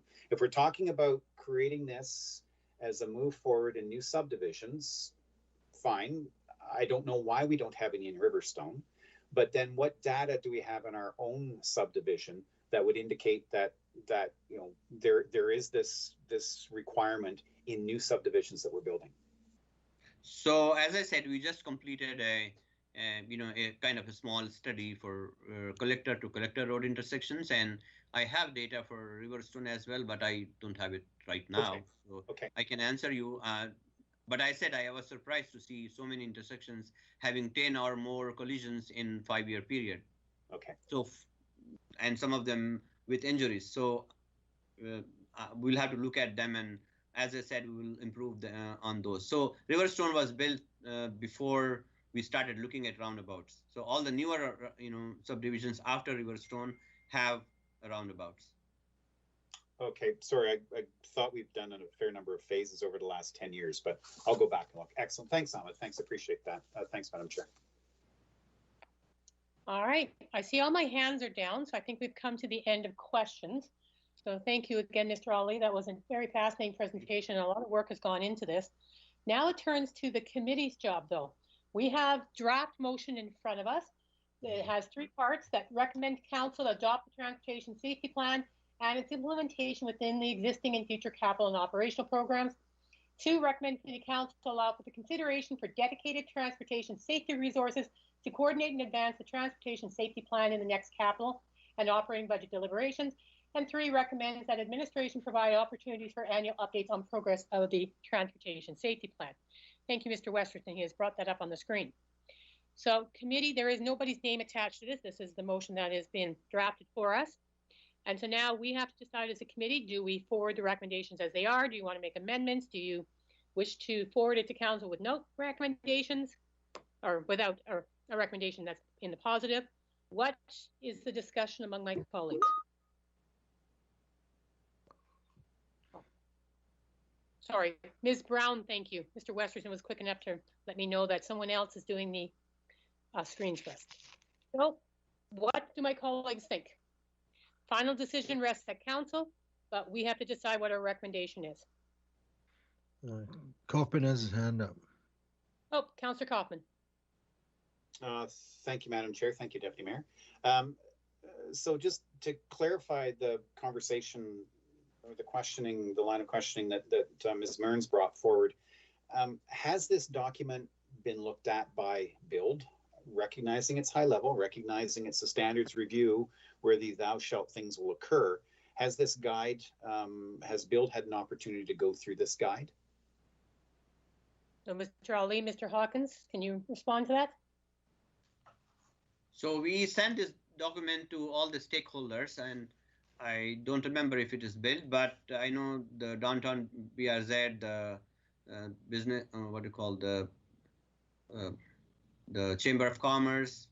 I don't remember if BUILD was also part of this or not. I'll have to look into the list of stakeholders. Ms. Mearns? Hi, yeah, I asked the same questions about as our member to our members, whether or not anyone recalls seeing anything about this. And I've also gone through my emails, which I keep all of them because I'm a bit of a hoarder that way.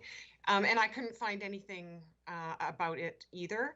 The first time that I heard about it was mentioned at, I believe it was at CDC, saying that it was coming forward to Civic Works. And I only just saw it when it became available on the website. Okay, I'd appreciate giving BUILD the opportunity to look at it, because there are things in this that may challenge them. It doesn't mean that we'll necessarily listen or respond accordingly, but I think it's only fair that the largest industry in our community, the industry that's going to be impacted by this, have the opportunity to at least look at it and provide some of their insight, and then this committee can make recommendations based on whatever comes forward. So I'd prefer it just be bounced back there once before this committee sends it on to council. That would be my preference. Okay, Mr. Ali, Mr. Hawkins, is there anything that would cause problems if there is a delay? I know you want to get this ready for the capital budget.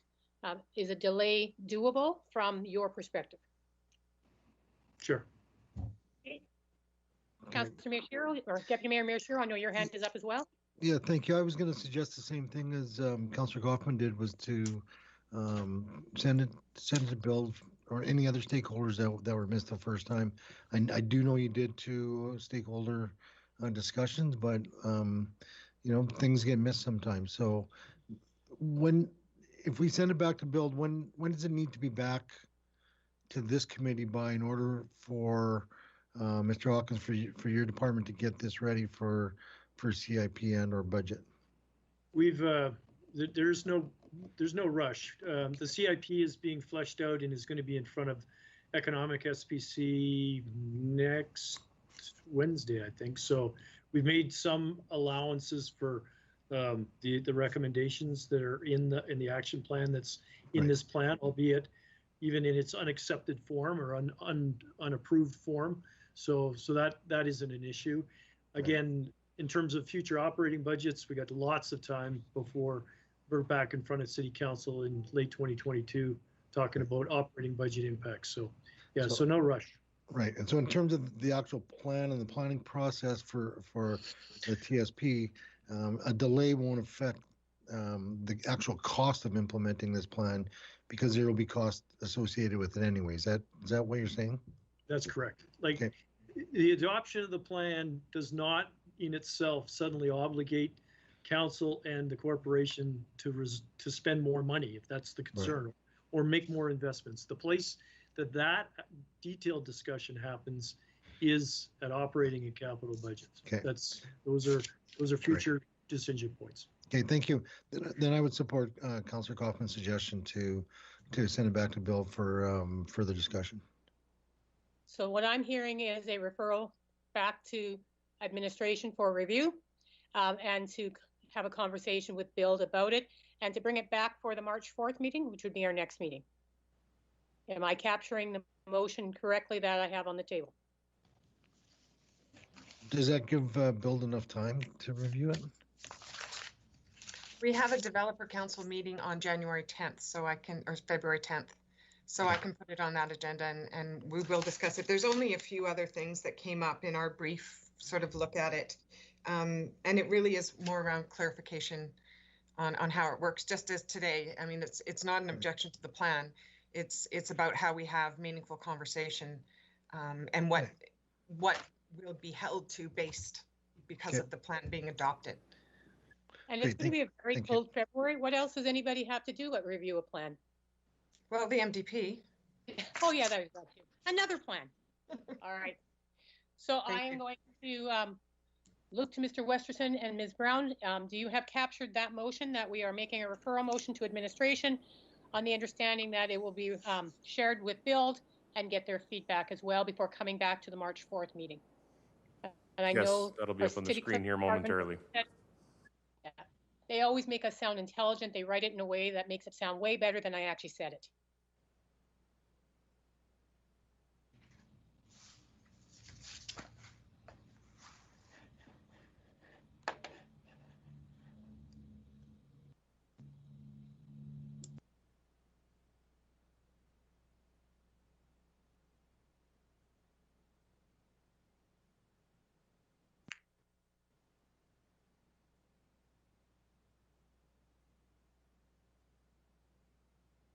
Did it come from community design?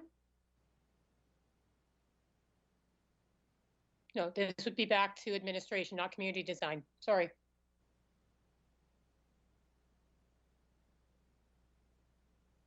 And I know from council that we don't send anything to administration, we send it to city manager, but is everybody okay with that wording at this level? Yep.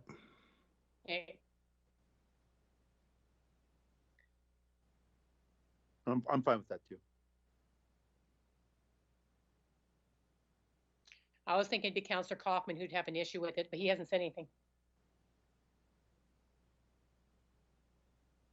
Well, I always have issues. All right, I'll just read it. Be it resolved that the Civic Work Standing Policy Committee refer the item back to administration for engagement with Build Lethbridge and return to the March 4th meeting of the Civic Works Standing Policy Committee. And that also, of course, so we've referred it to administration to talk to Bill. That also gives the next month for any member of the public or any other groups that want to send in anything to this Standing Policy Committee an extra time as well. So they can take that opportunity. That's the motion. Do I have a mover on that motion? I'm thinking it came from Councillor Kaufman. Yeah, I would agree. Yeah, I'll move that. Yeah, I'll second it. Deputy Mayor Miyashiro, all in favor? Yep. Any opposed? Excellent. So that is carried. Can I just ask, if I could just ask, is the document, other than in this agenda, is it on the website anywhere as draft or a place that people can go? We can direct people to take a peek at it as well. I see both Ahmed and Doug nodding their heads. So can you email that link to City Council or to this committee so that if we want to share it, we have just a link instead of the agenda? We can. Perfect. Thank you. Thank you. Thank you. Thank you. Thank you, Mr. Ali. You can now hide because Mr. Ahmad gets the next two presentations and all the grilling from the committee. Next two. Thank you.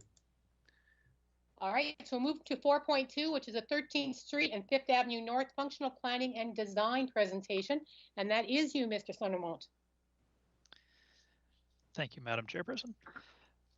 So here today to talk to you about the 13th Street and 5th Avenue North functional planning and design project. This here is just kind of a mid-project update, getting closer to the end now, just to let you just give an update of the status of the project. If we can go to the next slide. So this slide here is just giving a little bit of a example of how this project ties into a number of our strategic plans here at the city.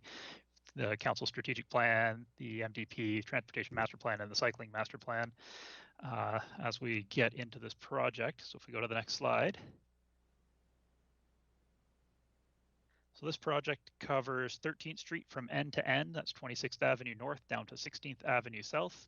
The little jog over from 16th Avenue South over to 16th, or from 13th Street South along 16th Avenue South to Scenic Drive. And then 5th Avenue North from Stafford to 43rd, excluding a section that's been done as part of the 28th Street Arterial Road project a few years ago. Next slide, please. So we started this project off by asking the community about some issues and constraints that they experience along the project corridors, and along with a few stakeholder meetings where we basically collected information, background information on how these corridors are being used and what some of the issues are that exist on these corridors. Next slide, please. From there, we went and developed a whole ton of different options, and there was a lot to take in when we were talking to people with this. So what we did is we took these options, and if we go to the next slide, we refined them using a multiple accounts evaluation, and that considered a whole bunch of different aspects of those corridors. So connectivity, safety, cyclist comfort, the whole list is there. And we also brought these options, like I said, there's a lot to take in, to the public to get a little bit of an opinion on. And if we go to the next slide, we refined these to a few different options. So we came up with an option where we ran with complete streets protected with protected cycling lanes along the length of the corridors. We came up with an option where we had bicycle boulevards created parallel to the boulevards or to the main corridors. So we had used 12 C Street on the north side, 15th Street on the south side, parallel to 13th Street, and we used 6th Avenue North parallel to 5th Avenue North for the 5th Avenue corridor as an option. And then we had option 3, the do nothing, leave it as it is today. With the parallel bike boulevard option, we also did include some spot improvements along 13th Street and 5th Avenue North to improve the pedestrian safety and vehicle safety as well, where we could. Go to the next slide, please. And then for the small stretch of 16th Avenue that we looked at, this here, it's 2 very closely spaced intersections that are causing some operational issues with the tight distance for people coming northbound on Scenic, quick turn right onto 16th Avenue and a quick turn left up to 13th. And it's just some tight spacing. And when you start getting a little bit of heavy traffic, it has some issues in operating safely and efficiently in that area. And next slide, please. So we took that reduced number of options to the community engagement sessions and asked them to take a look and tell us what they thought. So as you can see from our circles, we're very much in a third opinion on all the three. A third of people want do nothing, a third of people want the complete streets, and a third of people would like the parallel bike boulevard. Now the optimists among us would say that, okay, well, 2/3 of people want some kind of change to happen. They want to see something. The realists say there was no clear direction from the community engagement as to what should happen. And the pessimists would say that means that there's the 2/3 of people don't want something to happen on the main study corridors. So a few different ways that this could be interpreted. And the signals slightly edged out the roundabout for the preferred option for the 16th Avenue stretch. Go to the next slide, please. So I'm in that realist category, no clear direction from the community engagement results. So we start also looking at, because there's more that has to come into this than just the community engagement, we start looking at the detailed analysis, the technical analysis of the intersection. So if we move to the next slide. So we started by looking at parking. So if we take that complete streets option where we have that cycling infrastructure along 13th Street and along 5th Avenue, we see that we end up removing, with the exception of the commercial area on 13th Street North, which is already missing parking on one side of the road. Everywhere else through the residential spaces, except for a small part near the north end of 13th Avenue or 13th Street North, which for some reason is really wide. We end up removing parking on one side of 13th Street and on one side of 5th Avenue to make this complete streets option work. If we go to the next slide, we look at the bike boulevard. You can see minimal parking changes. With the bike boulevard, we basically keep that same road cross section with 2 lanes going northbound, 2 lanes going southbound on 13th Street, and you don't have to reduce any parking from 5th Avenue. You still have your 1 lane in each direction. The only changes where you might have a little bit of parking loss would be around some of the spot improvements where you're building curb extensions and other safety improvements that will take up a little bit of the road space. Go to the next slide. Do nothing. Nothing changes, parking stays as is.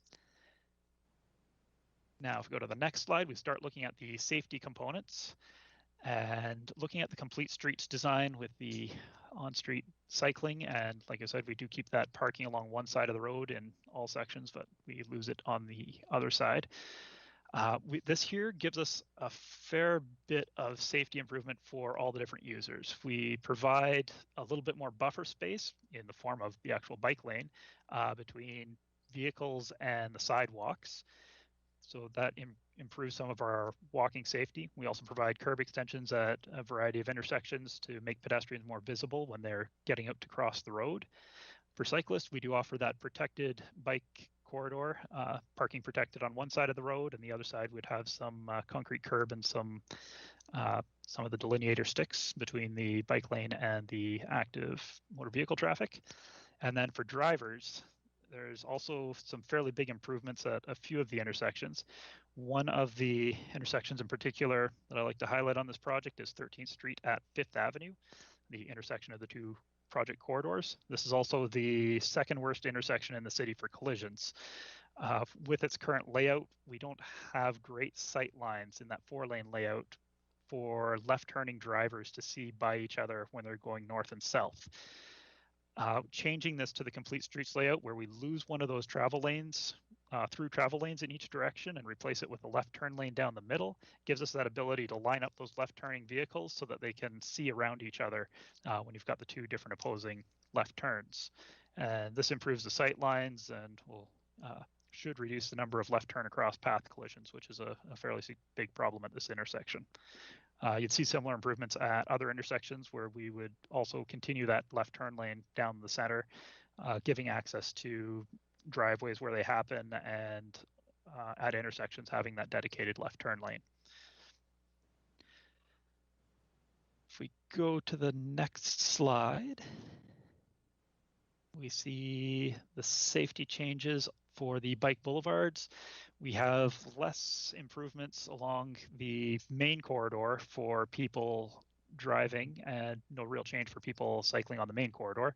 We'd have safety improvements along the bike boulevard corridors. This would likely involve the installation of traffic signals or some other type of control at some of the major side streets. So when you're talking about 13th Street, you'd be talking about some signals a block away on major avenues like 18th Avenue, 9th Avenue North, 2A Avenue North. Be looking at something probably on 3rd Avenue South, 6th Avenue South, 9th and 10th Avenue South, just some kind of improvement to make it easier for the cyclists to be able to get across those other major intersecting corridors. Whereas if you're on 13th Street, the signals are already there. The other improvements, there'd be some limited pedestrian improvements. We'd be able to do a few curb extensions along the corridor, and there'd be very limited improvement for drivers. We would be keeping that 4-lane cross section, so we'd be stuck with our existing left turn obstructing views to the opposing left turn vehicles. And if we go to the next slide, do nothing, nothing changes. We keep the corridor completely as is. There's no improvements for cyclists, no improvements for people walking, no importance for people driving. And if we go to the next slide, starting to look into connectivity, the benefits on this side, the Complete Streets provides decent connectivity for all modes of transport. We've got people walking, maintaining their sidewalks, improving the safety, but the important part is they're able to still walk everywhere along that corridor. We'd be adding connectivity by allowing cyclists to have a safe place on the road, and they'd be directly adjacent to most of those destinations that are along 13th Street and along 5th Avenue as well. And for people driving, they'd have the same, they'd have a similar level of connectivity. There's nowhere where we're saying no cars allowed. Let's go to the next slide where we look at the bike boulevard. So you still have that good connectivity for people walking and people driving. Where the connectivity changes a little bit is the people biking. Your main cycling corridor is now 1 block away, and you have to ride across for that extra block wherever you're trying to get back into those destinations along 13th Street. And if we go to the next slide, do nothing. Again, no changes. Everything stays as it is today. Moving on to the traffic analysis. Next slide. We've got, so this here changes the dynamic of how traffic works, the Complete Streets option. The option removes that 1 through lane in each direction and replaces it with that left turn lane down the center. Overall, this gets us kind of to a level of D service with the current traffic volumes at all the intersections, and a level E or worse at some of the intersections under future traffic volumes at least 4 of the intersections. Now, if we go to the next slide, remember that level of service D and E, it still pops up here. So this is what this is suggesting is that it's a lot of our turning traffic is what's causing us some level of service problems now and in the future. The fact that we can pull out a full through lane and not have a major change to the level of service means that we're not causing a lot of new delay. Where we will see the differences in queues. We'll end up with larger queues at the intersection that take a little bit longer to clear. So that's what happens when we keep it the same or when we move it to that Complete Streets option. And going to the do nothing option, next slide, we still see that level of service D, level of service E kind of haunting us into the future with pretty much no matter anything that we do. And if we go to the next slide, we'll start talking about that 16th Avenue intersection. The benefits of the traffic light, it's something that more people are familiar with. It does have some very significant challenges on the traffic operations front. When someone comes in southbound, that light is going to have to be, the new light will have to be coordinated very tightly with that scenic drive light just because those intersections are so close together. When someone comes in southbound on 13th Street and they want to make a left turn, they may end up being stuck waiting there for a fairly long time, as the light going east-west will have to stay green to keep those people coming off of Scenic Drive moving so as to not block up the two intersections, or not block up the Scenic Drive intersection from the 13th Street intersection. Option B runs a little bit better on the operational side, just because you have that continuous flow of traffic. There's no light there telling people when they can and can't go. It just depends on the traffic volumes. I believe the 95th percentile queue just barely starts spilling back into that roundabout, so there is a chance that that roundabout gets a bit clogged up, but it should be much easier for people to use throughout most of the day, and they won't be stuck waiting for a red light like they would be under option A.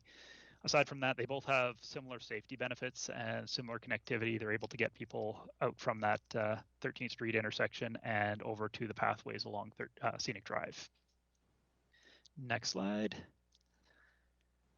So now we start talking about the dollars this will cost. The costs are fairly high for the complete streets option. We've got it kind of broken out down there. That includes our engineering, some contingency, and excludes that section that was looked at under the 28th Street project. Go to the next slide. We've got our bike boulevard costs. Again, they're fairly high, and a lot of that cost ends up coming up with those crossing points along the intersecting major roads.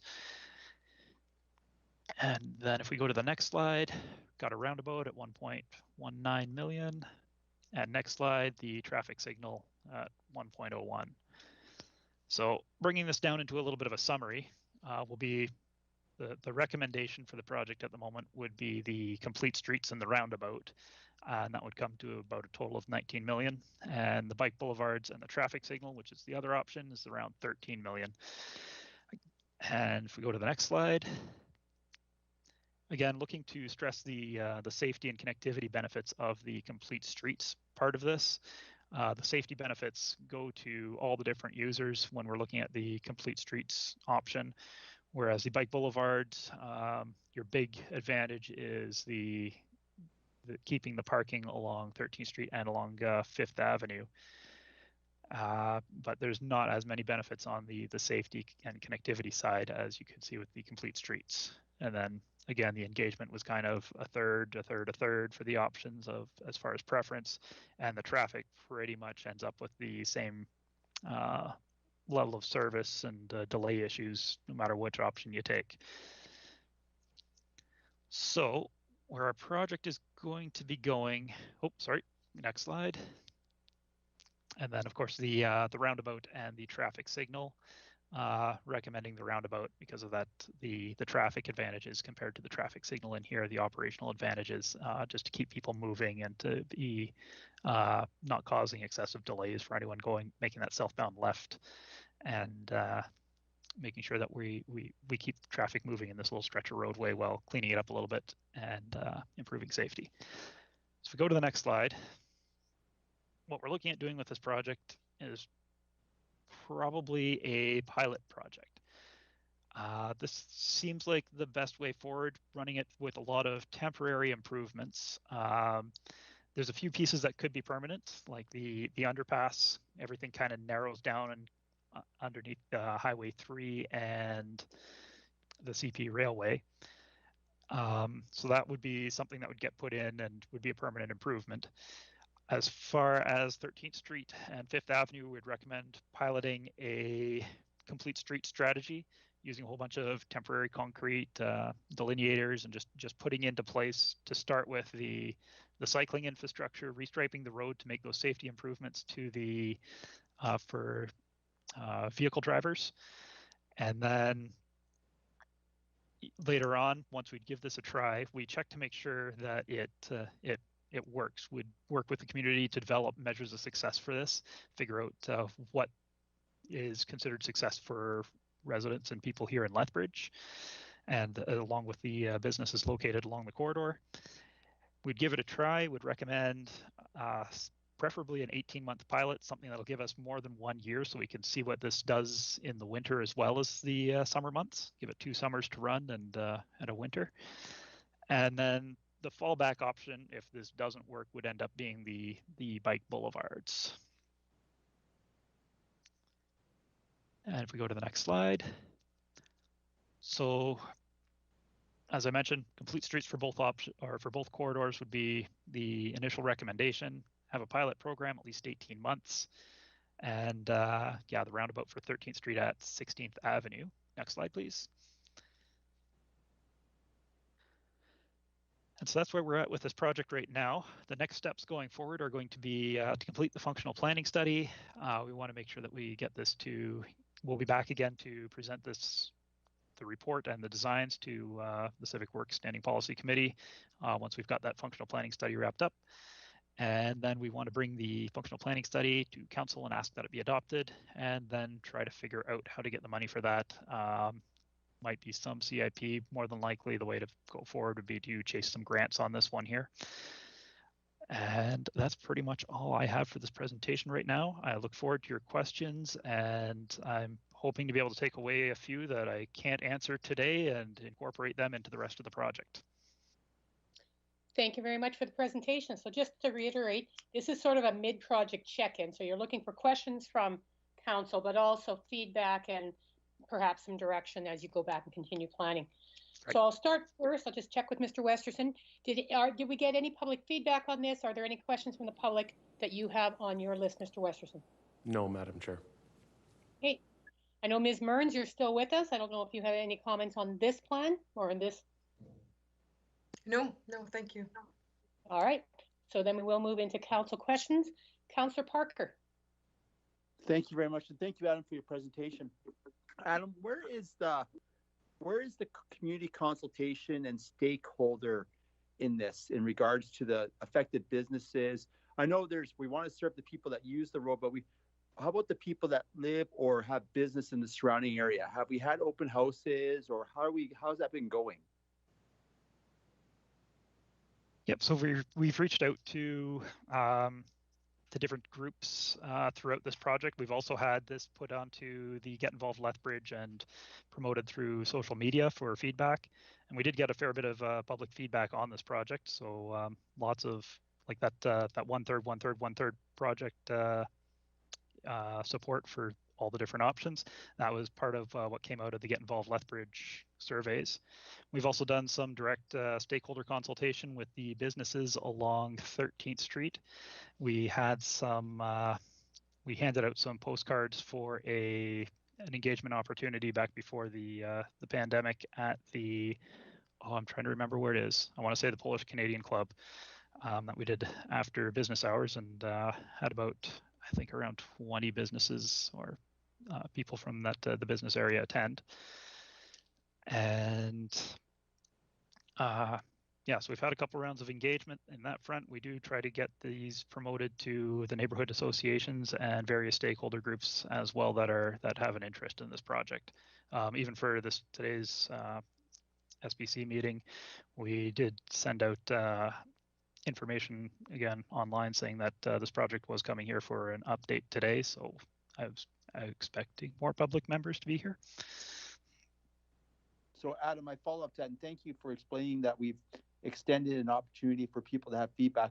My second question is, what has the feedback been? The feedback's been, like I said, it's one third. It's not a lot of clear direction, and there's a lot of passionate voices in each one of those thirds. There's some people who are very much opposed to changes on 13th Street. There are some people who want to see these changes are on 13th Street. There are some people they're more than anything curious to see how it might work, and are just interested in the project and want to see how it goes. Okay, but yeah, so I apologize. I misinterpreted the one third. Okay. What do you? Okay, and my final question for right now is, what are we doing with this information? So let's say people are like, I don't want to do this.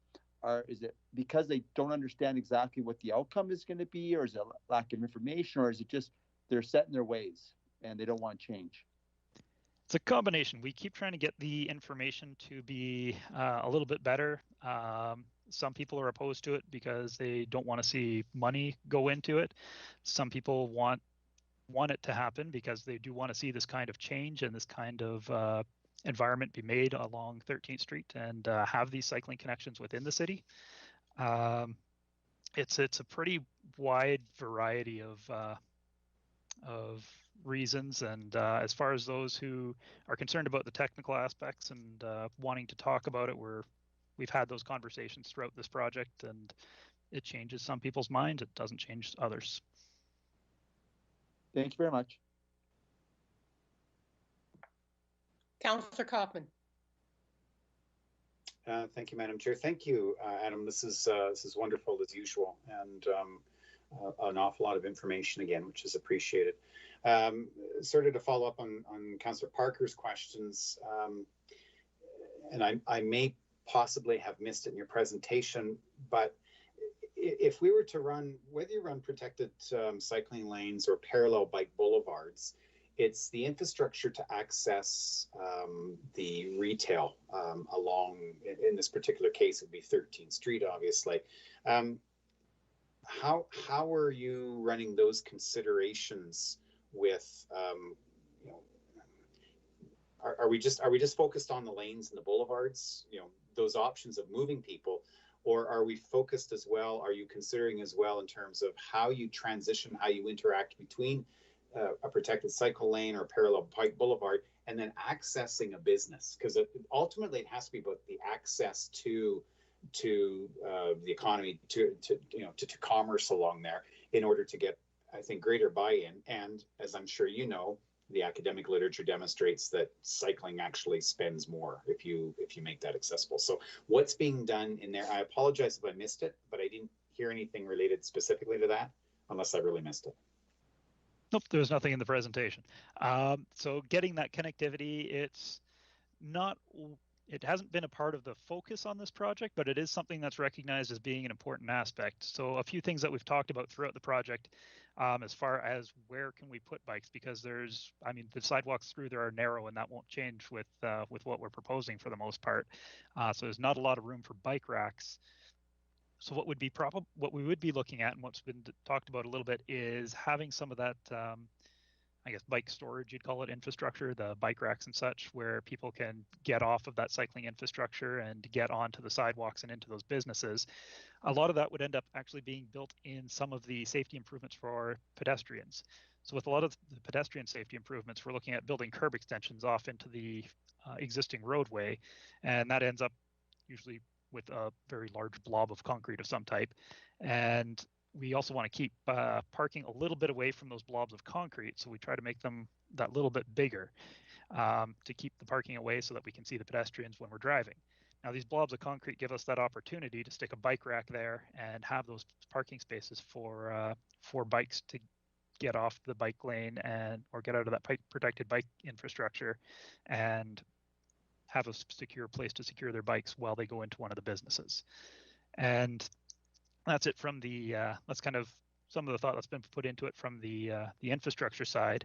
Another concern that we have heard from the public is the concerns around bike theft and such in the area, and some safety considerations, and making sure that some of those issues are being dealt with, just to provide that improved sense of security in the area, so that people will feel confident when they drop off their bikes and lock them up to one of the locks there, that they're not going to walk away while they're in one of the stores.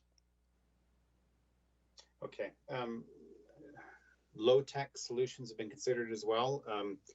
I'm seeing this more and more in larger centers. If you take a post that, if you think of the post on a parking meter, take the head off and put two semicircles that would run parallel to the roadway, and then put that in front of the building, like proximate to the building. So you still have the pathway or the pedestrian way free between building and the cars, but as a place to secure bikes as well. So that they're right in front of the store. You can lock them up and you can go in. Yeah. It won't belabor that. Okay. So the crux of my point is getting from whatever sort of lane, protected lane, to commerce in order to engage in commerce. But if we go with an adjacent roadway, like we've done with 7th Avenue, then it's the connectivity from there to, and in this particular case, 13th Street. So it's the how of that mechanism is, if we're going to go with a parallel pathway, I'm just scrolling back here to try to figure out the exact word because I'm just having an absolute brain fart. Parallel Bike Boulevard. If we went with the Parallel Bike Boulevard, then we have to ensure that the infrastructure is being completed between there and 13th Street in a safe manner, that it's a navigable and protected manner as well, correct? It would be something that would be looked at to a degree at the more detailed design stage, but really the connectivity when you start getting into these bike boulevards is something that you're sacrificing, because you'll have that connectivity to get from perhaps that parallel bike boulevard to 13th Street. But if your interest is in a business a few doors down on 13th Street, you still don't have that decent infrastructure on 13th Street to get to that business. So it ends up, no matter what, being something running those parallel bike boulevards, especially when you have a lot of destinations along a corridor, that you end up sacrificing by going with that parallel corridor. Okay. All right. Thanks, Adam. Thanks, Madam Chair.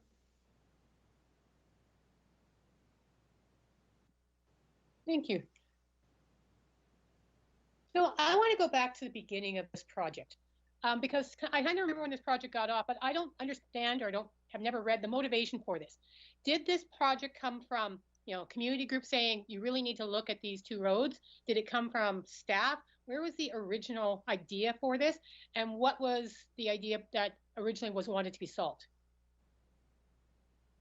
So there was in the CIP a project to look at 13th Street North and 5th Avenue North, chunks of it. This one here, we ended up expanding on that project, and that was to, correct me if I'm wrong, Doug, but I think it was just to sort of decide on the future of these corridors and what they should look like. And as we got into this project, we started looking at logical breaks within the project and saying that ending the project at Highway 3 wasn't going to be the right place to end it, because it's just a big highway and an overpass. This should continue and become a corridor down to the south side. So we kind of logicked it out, said, okay, let's bring it to 3rd Avenue because that's a major commercial corridor. And then we said, well, we're looking at cycling infrastructure. Let's bring it down to 7th Avenue because that's where the cycling corridor is, and it's you'd be able to hook up the cycling infrastructure. We got to 7th Avenue, said, well, it's only 3 or 4 more blocks of divided 4-lane roadway to the end of the 4-lane roadway. So let's get all the planning done for that. And then there was a few more blocks of 2-lane road that no one would ever look at again. So let's include that. And that's how we got to the extents that we got to today. The corridor, as far as having the cycling aspects, this was a couple of corridors that were identified in the cycling master plan as being major corridors with protected cycling infrastructure to connect the city, with 13th Street being one of the few north-south corridors within the city, and with 5th Avenue providing direct access into the industrial area. So that's how we ended up with looking at it from the complete streets perspective of making sure that we had all the different modes accommodated, because these were going to be likely major connection corridors for all modes of transportation. Okay. Thank you. I asked that question because when I talk to people about 5th Avenue and 13th Street, and I had the opportunity about a month ago, I walked 5th Avenue from Mayor McGrath Drive to 13th, up and down 13th, and then back home. And the question I get a lot is maintenance issues about that, right? There's maintenance that needs to be done on the sidewalks, and there's questions about why we're constantly ripping up 5th Avenue North and what that sort of stuff. And that has a couple of issues. One, I think that's one of the reasons that people are having difficulty wanting to spend any money there, because they've seen in the past we've done repeated work there and there's a concern. And two, a lot of people just really want that to be improved on a maintenance level, but not really changed. Has that figured into this plan at all? We've heard a lot about the maintenance on those routes, especially on 5th Avenue North throughout the project. I don't have too much to speak to on that front. I don't know, Doug, do you know much of the history on that? It's safe to say those are 2 high traffic corridors, and they are old and they are in need of, and we've been monitoring condition there. We've had water main breaks and sewer blockages because of the age of the infrastructure. So there's a number of things at play given the age of the infrastructure and why maintenance has been top of mind in terms of our activities there.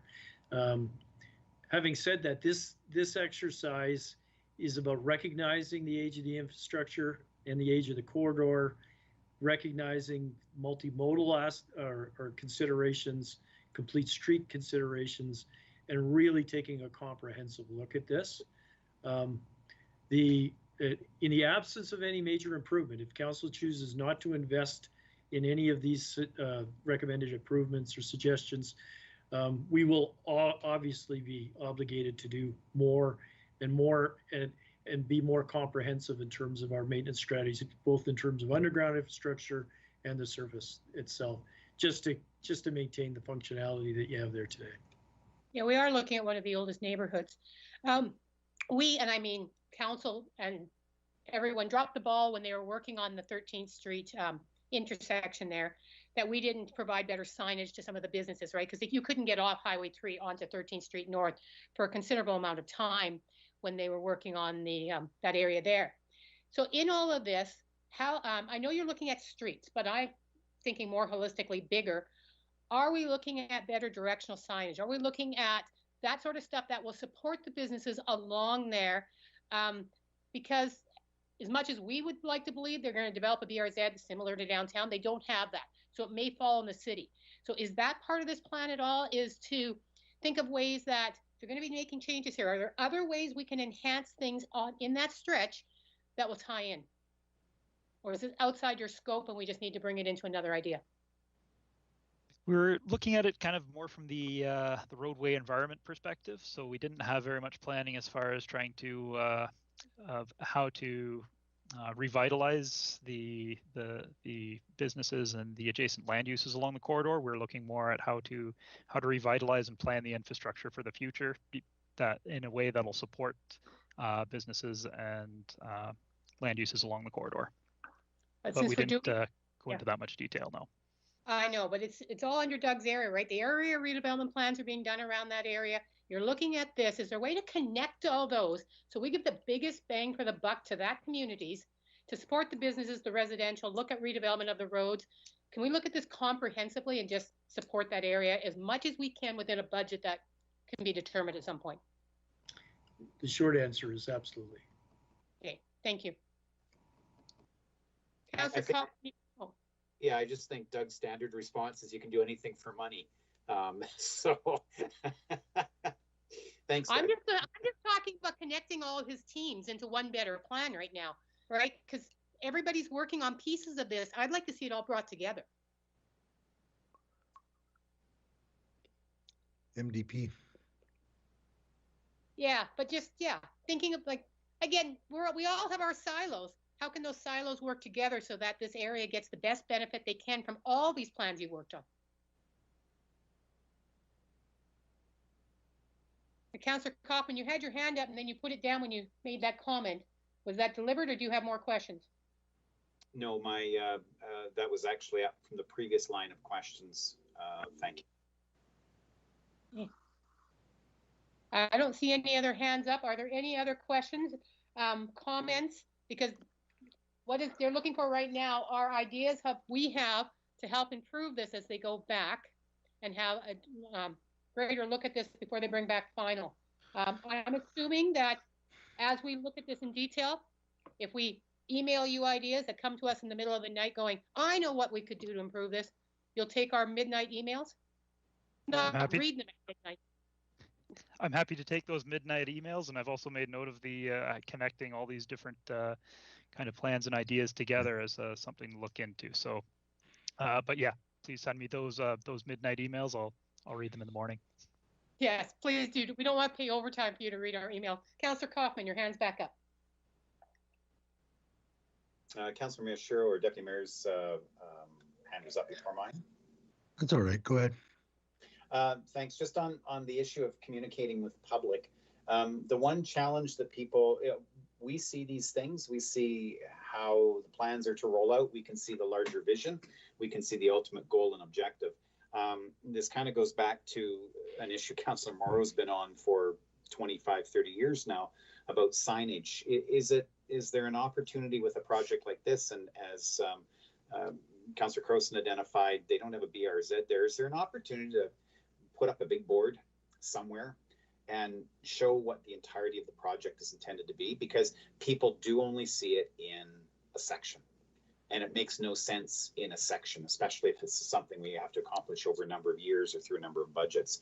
Is there an opportunity to at least have big boards somewhere so people can see what we're heading towards?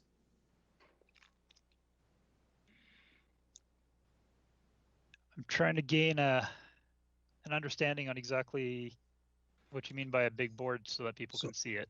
Think about when we were developing the west side, and there was a pullout right by on Whoop Up Drive, right before you got to the fire hall. And there was two big billboards of what the west side was going to look like, and the streets that were proposed on both the Indian Battle Heights and Varsity Village. The ones that were already in it must have been probably the ones that were in the outline plan or even the area structure plan at the time. But those are up as soon as they twin those roads, and they went from the intersection where there's single lanes going east-west and north-south. And actually, right when they finished that work, there's two big billboards. And I think, if you don't mind me saying, Councillor Kaufman, that's kind of what you're saying. Some big focal point where people can stop and say, "Oh, that looks pretty cool. I can dig that." Yeah. So if you're going downtown on 3rd Avenue right now, you see amazing work that we've done in one section. Yeah. And you kind of stand there and you can look both directions and go, well, what's the point? What's the purpose? We at council and you as staff see these things, you know where we're going, you know what the grand scheme is, but the public doesn't necessarily see it. And unfortunately, for as much as we can push people towards a website, when you're standing there, it's the contextualization of while you're standing there. And this is what this is going to, the intent is to go down to or up to whatever. It's just that one extra step of kind of closing the loop to help people understand what it is that they're looking at in context of something larger. The other side of that is that people can see what it is that you're doing. There may be people who say, hey, why are you stopping? Oh, well, council needs to fund this. Well, okay, maybe this is something I can get behind because it's going to add to our business community or to our neighborhood or something of that nature. Again, it's just providing that visual representation right there as to what you would see when you look left or right or up or down or whatever case may be. That's just the idea. I throw that out. Whether or not it's completed is not up to me, but it's just gives you that opportunity. I don't know, Adam, if you're old enough to know what Councillor Miyashiro is talking about, but ask somebody who's in their 60s. Oh, ouch. Oh, that hurts me. I'll look into it, see if it's something that we could do with this project. Think about those things the other orders of government do, where they always put up a sign, this project funded by, right? Those are the sort of things I think we're looking at. And a description of what it is. Except with practical information. Yeah. Like the map. And Councillor Miyashiro aged himself when he said, can you dig it? Didn't you actually say that? I was watching Shaft the other day. All right. Does that give you enough feedback, Mr. Clement, to move on? I had one more thing to say, but I'm trying to remember now that Kaufman went on and on. What I wanted to say was I appreciate the work that you guys have done with this, Adam, and the department, especially since you said there was really no clear direction on what it was you were supposed to come back with, and I think in the 2,400 people or so that you've touched in your consultation with this, I think you've come up with some pretty good ideas. The question I think I have is at some point, you're going to recommend something to this group to take to council, or we're going to recommend something to you to flesh out for us to take back to council? Which way is it? Is it either or is it you're going to come up with the best answer you can based on what we tell you, and then we'll take it back to council? Yeah, we're going to come up with kind of the best answer we can. So as the last couple slides in the presentation mentioned, right now the best answer it looks like is the complete streets answer, but to try that with a pilot project and see how it works here in Lethbridge, and if it works, then move forward with complete streets, and if it doesn't work, then move over to the bike boulevard option. Right. And that's That's, I believe, unless we get some kind of other feedback, the recommendations will likely be bringing to you to bring to council. Yeah, so Complete Streets is pretty transformational for an area too, Yes. right? We saw that in when we were in Ottawa and we looked at their Main Street project, which is about 5. Doug, did you go on that tour? 5 or 6 blocks of redeveloping an older area, which is almost what we're talking about here, and it was really transformational for that area in terms of for the businesses and the residents. So, thank you anyway for pulling all that together. All right. Thank you. Thank you very much. So we move now to our motion. Oh, Councillor Coffin, do you have another question or is your hands just up? Okay, so we move now to our motion, which is to accept this as information. And that gives Mr. St. Amant the option of going back and continuing his work. So who would like to move this, or do we have an amendment to the motion? I'll move that. Okay, so moved by Deputy Mayor Mira Sherrill, a seconder on the motion.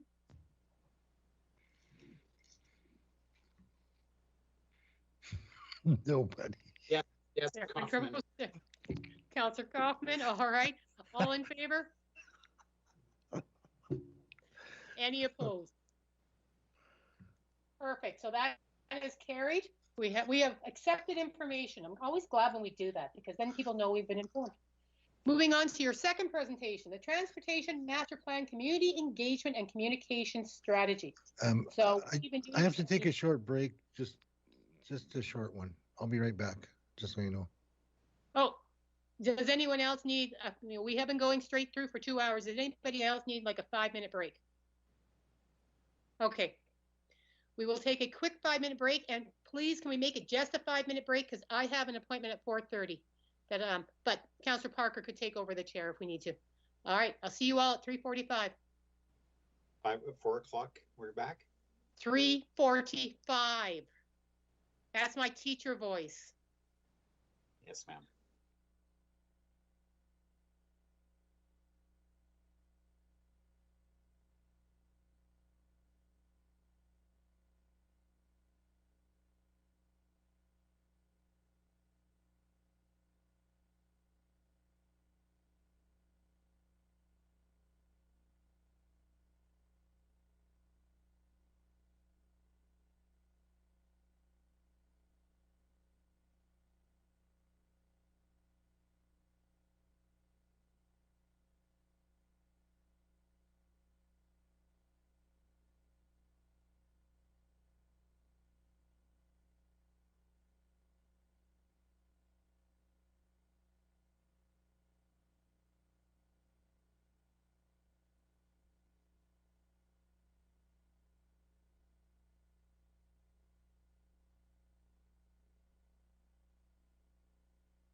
Sound check. Is everybody okay?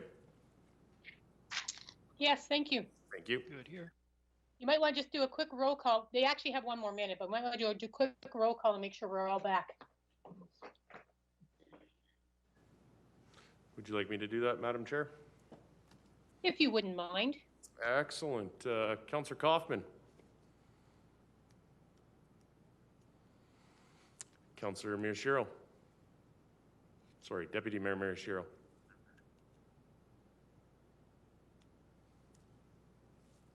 Sorry, I'm here. Councillor Parker. I had just had someone's yakking in my I'm here. ear. Excellent. And Councillor I'm here. Kaufman, we see you back online. And Chair Croson is also on the line. Madam Chair, the chair is yours. Thank you very much. All right, we will get on to our third presentation, the Transportation Master Plan, Community Engagement and Communication Strategy. It's all yours, Mr. Sonamont. Thank you. I believe there's a brief presentation accompanying. There it is. All right, so the Transportation Master Plan, we're just getting started on this, and right now we're just into some of the background work, looking at some of the existing reports and such, and starting to build some existing models. What we will be doing soon is looking to get out and start talking to people about transportation in the city. So we've put together a a community engagement strategy for the Transportation Master Plan, and it basically lays out how we want to start engaging people, and talks a little bit about the who and the different activities we're looking to do. If we go to the next slide. So our Transportation Master Plan engagement strategy has 4 phases to it. So the first one is starting to get an understanding of existing issues and mobility barriers in the city. So really finding out what's working and what's not as far as the transportation system in Lethbridge at the moment. So that's phase 1 of the plan, figuring out where we are now. Phase 2 is where we start to look a little bit more forward, doing the visioning for the Transportation Master Plan. And this is a part where we'd really like to get council's input on the vision, as this is going to be setting the stage for transportation for the next 10, 20, 50 years going forward, as far as how people get around in the city. And we will be looking for for guidance on how to engage council and how council wants to be engaged while this vision gets put together, as we see this as being something where council should have quite a bit of input and be putting in the leadership position, so that we can figure out the rest of the plan and how to bring that vision to fruition. Phase 3 is validating the recommendations and setting priorities. So once we have that vision, we will start putting together how to make that vision happen, and developing a lot of recommendations and priorities around how we make it happen here in Lethbridge.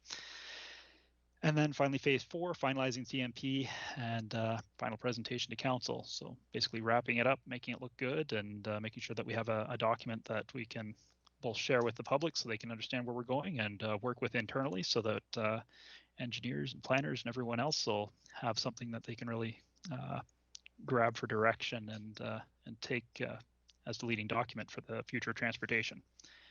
If we go to the next slide. Throughout the strategy, we'll be working with our Indigenous partners. We've started a couple of pre-engagement discussions with some of the nations, just to find out how they want to be engaged throughout this project.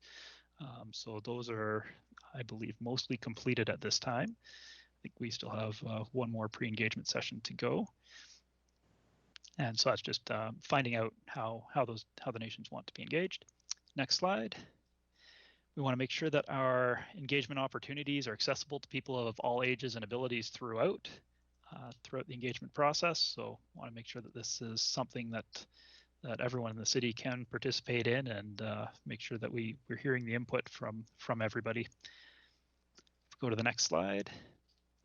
The main activities we're looking at, it starts with some stakeholder interviews. For the most part, it's going to be phone interviews. Again, making sure that we're holding up with COVID-19 restrictions, and but still making sure that we're able to talk to the right people. I believe the website's going to play a fairly big part in this with the Get Involved Lethbridge site. We'll be getting that up and running once we start into our first rounds of engagement. Doing a few workshops, again, planned for online. If situations change and we're able to do them in person, great. If not, we'll make sure we have the online platforms to make it happen. Information sessions, same thing, planned for online, but if we can get them out and in person, even better. And then we'll be making sure that we report back on a regular basis to council and on those engagement activities and what we're hearing. Next slide. And just a nice quick presentation. This is what we're looking to do. We're looking for that. For me, I'd like to get some guidance on how to engage council, and also like to get some feedback on the plan. There was a bigger document that accompanied this, and just make sure that what we've got seems to be pointed in the right direction. It is a living document, and I know the dates in there are not relevant anymore, so we'll have to update that part of it.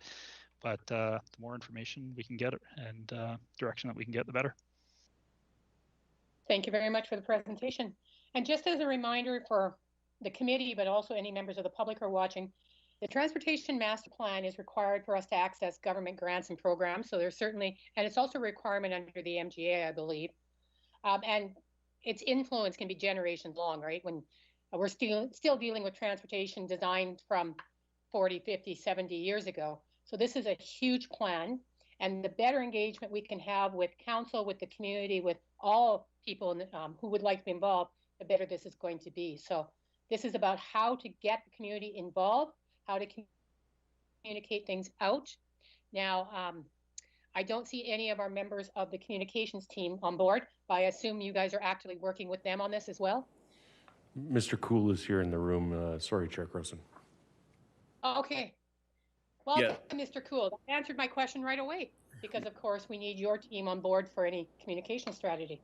Yeah, we've been in regular contact with Mr. Sainamant and his team as well. So. And please go ahead. I was going to say, in addition to Mr. Cool, we do have Perry Stein working on the team with us as well, helping with the Indigenous consultation, and also we had been working with Karen Awasa and now Tanya Pickles to help us out on the engagement side. Oh, excellent. So this is across the corporation. Lots of different groups are involved in making sure this works effectively for the corporation and for the community. Nice to hear. All right, I will open it up to questions. And Councillor Kaufman, I believe your hand is up first. Thank you, Madam Chair. Thank you again, Adam. I appreciate the information. On the engagement side, if you're looking for feedback, this was something that Kathy Hopkins and I had talked about many, many years ago. That one of the stakeholders that gets missed tends to be council. Council is a stakeholder in almost all of the processes that we engage in, and it's nice to see that you've included it there. The question that I would have for you is, what are you looking at to mine from council? What information are you hoping to glean? So the biggest thing is the vision. So there's a couple different paths we could take with exactly how we develop this this vision. Whether we walk to council with a blank slate and say, okay, let's work something out, which may be a little more time consuming than may necessarily work well. But that's one option. We can come with a blank slate for the vision. Another option we could do is work internally with our internal stakeholder groups, get a few things together and some information as to background for things that are already kind of in the works, and get a little bit of wording together, and then bring it to council and really just work out exactly, refine the direction that we should be going in from there. So those are just two ideas that I had in my mind, but what I'd really like to know is how does council want to be engaged, and to what level of depth do you want to work, especially on the vision in this project? So if I can reflect back on when you came to CDC a couple of years ago with the cycling master plan, and I did question at the time who came up with the vision statement, and it was the working group that did. I do believe that council needs to be the group establishing the vision statements on these documents. So we are the ones who, or council, I should say, is the one that is the body that should be providing the vision statement. So how you get to that would be a process better suited for brighter minds than me. But having the ability for council to be able to think about ahead of time and address specifics but generalities is helpful too. Obviously, through our strategic plan, we talk about things of mobility and accessibility. So I'm seeing things regarding the disability or diffability community, which are really good that you're looking at. You're going out and engaging later this year. But providing council with an opportunity to see the bigger picture and the opportunities ahead, permitting people the opportunity to ponder it and kind of assemble and come together. So when we come to a room to have a conversation about the vision, everybody's coming with generally the same considerations, but we've had the time and the space and the opportunity to think about these things well in advance. The challenge occurs when it gets put in your agenda and here's the questions we're going to answer, and hopefully everybody's reviewed it, but you've had a week to think about it, versus we're going to get together in a month's time and here are the 5 significant questions you need to answer as you're traveling around your day, as you're talking to people, as you're interacting, and sort of keep us focused and a practical focus towards that one afternoon or 1 hour or whatever of here's how we envision. A process like that, I think, is going to garner better results than pretty much anything else I've experienced. Again, it could just be me, but that's sort of a value or a direction I see. Thank you. Thank you. Deputy Mayor Miyashiro. Yeah, thank you. And I agree with Jeff and what he just said. Further to that, though, is to keep it for council as big picture as possible. So when you're talking about a master plan and getting council's visioning, there can be zero detail. So it's all about what does council vision as how people should get around the city. Because we'll have too many people get into the weeds of different areas need different kinds of streets and this kind of transportation mode needs to go there. It's really important, not just things that Jeff said, but the fact that we need to have council think in as big a picture as possible, because then it's up to the administration to implement that vision. How do we actualize the vision? And I think that's the most important thing we can do when we go to that visioning exercise for council. Not just answer the questions, but answer them in a way that's going to give you the really, really good guidelines to develop that plan. But council shouldn't come up with a whole bunch of detail at all. Councillor Parker? Thank you very much. And I think this is really good. And I'm glad we're being proactive on this. And I understand the sensitivity to we want to make sure we work with our Indigenous partners, but I don't understand why that specifically was put in here as a slide, work with our Indigenous partners. It just seems like it's almost like too targeted. I don't understand why do we pick Indigenous partners? Why couldn't we? You could pick numerous partners in the community. You could pick like strictly university students. You could pick, why is that one earmarked in this? So it's earmarked in this more or less. It's at least from where I'm sitting, it seems to be top of mind lately. So I did want to make sure that we touched on the fact that we are engaging our Indigenous partners. We are engaging numerous other partners as well. If you look into the more detailed plan, we also have some stakeholder sessions with some of our disability advocates and a number of other stakeholder groups during the project. So it seems to be top of mind lately, which is why it's highlighted within the presentation. But we're going to be engaging many people throughout this project. And I appreciate that, and I understand that's top of mind. I just want to make sure we don't make it look, for lack of it, like, you know what I mean when I say tokenism. We're just going to do it because it's the hot thing to do right now. I want to do it because it's the right thing to do, and I just want to make sure it's presented that way as well. And I think you are with sincerity, and I appreciate that. Thank you. It's been a part of most of our planning processes for a couple of years now. I think it's just weird to see it. And we usually do it in regards to social issues, issues of social. But when it's transportation, it's kind of like transportation's everyone. So I don't know. I'm just something I have to get my head around, and I appreciate it as well.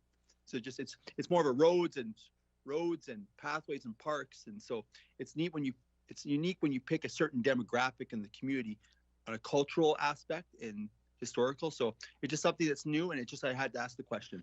Yeah, Ryan, when the ASP was done for Southeast, there was some consultation with some elders and the traditional knowledge and understanding group, so that they were building in a way that was culturally sensitive, because there were some artifacts in that area. And so anyway, that's just saying, it's been a way of work for the city for several years now.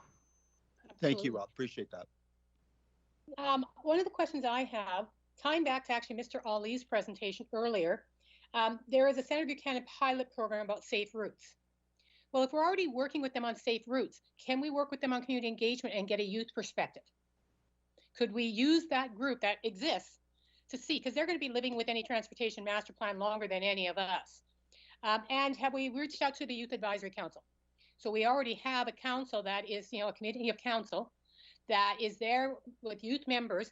So using those groups that already exist, that already have an interest in what we're doing, can we make sure that they're involved in this? Because then again, it's way easier and much more time sensitive if you go to groups that already exist. So that'd be one of the ideas. Related to the visioning for myself, everyone of council has different ways of coming at any problem. I would love to see the current vision and visions from other communities too. So if every community has a transportation master plan, please send me some visions, because it gives me something to work on. I can completely throw them out if I don't find them useful, but I do like having something concrete to respond to. You live in this world every day. You guys work with transportation constantly, because it's not something we are dealing with. It is nice to see, oh, so that's how they got to that point. So I would find that useful for myself, and other members of council may as well. Any other questions? Councillor Miyashiro, your hand is still up. You still have a question? Nope, sorry. Okay. Is this what you need, or is there more? Let me remind myself what our motion is. So the motion is to send this to council for information and to give you some direction on visioning, and I think you have some of that. Is it sufficient for your purposes, though? Is there something you would specifically like from us that you haven't heard, or a direction that you would like? I think the biggest piece that's kind of missing, and Councillor Kaufman pointed it out, is the process to be able to engage council in this way. We know about many of the hurdles. We're trying to figure out where the path forward is on the process side of it. Okay. One of the questions. So is this going to be in camera because you want to have frank discussion, or open conversation? That's a question that council would probably have. How do you want to do it in that respect? Because again, then the conversation can be different. And do you want, as was mentioned, do you have 5 questions you could draft in advance for us, along with the vision statements? Is that something that could be done, and then send it out in advance, and then have us set aside an afternoon for a conversation with somebody to guide the conversation to a vision towards the end? Would that work from my colleague's perspective as a process to suggest? Yeah, that sounds reasonable.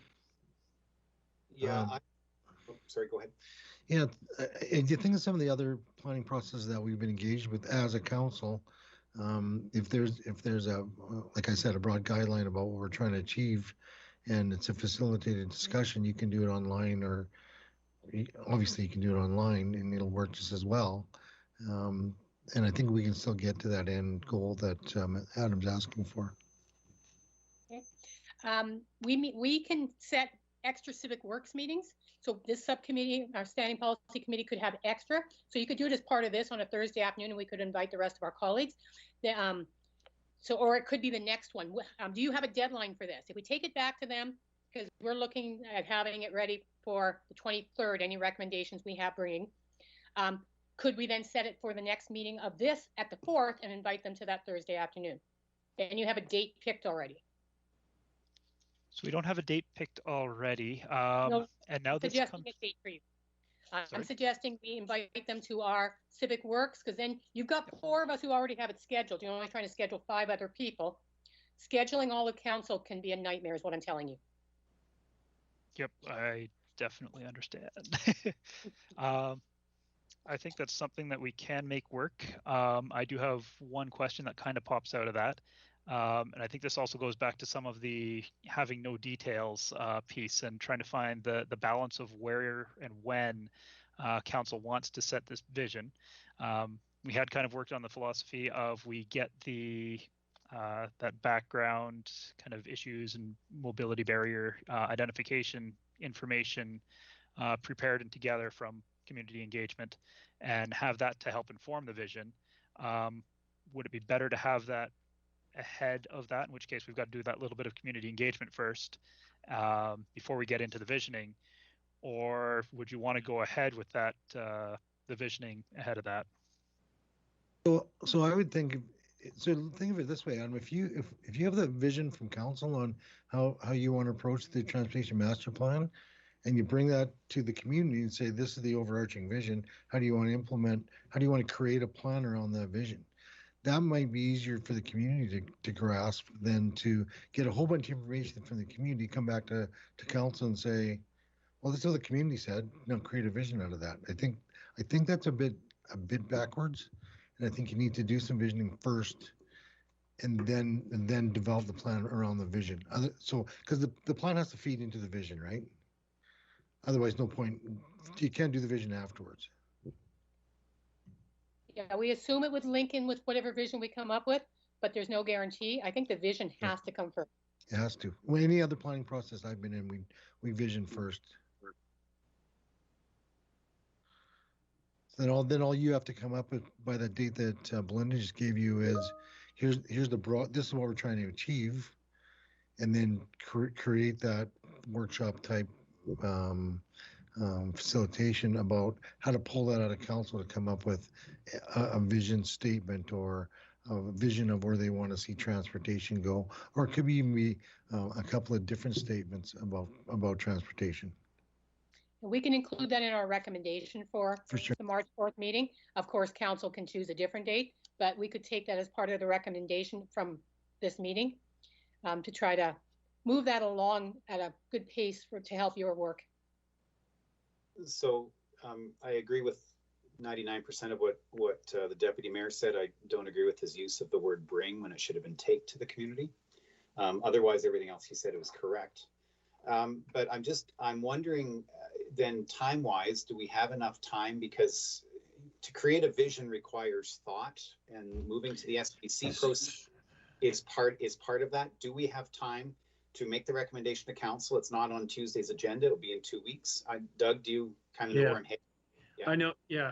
And that, Councillor Kaufman, I share your angst as well. I think March 4th is too ambitious.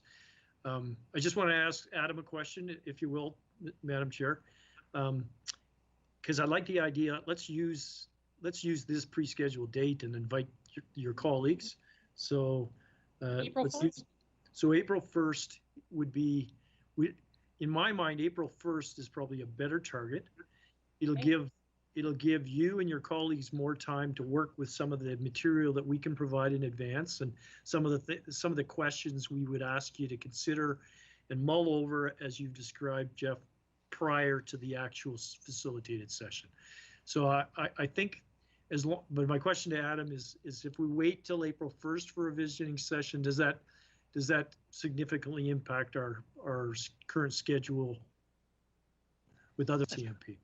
I think April 1st will probably be okay, because we had originally planned on having that other engagement before we went to the visioning. So if we're going to visioning first, I don't think it's going to have a very significant impact on the at least on the initial schedule for the project.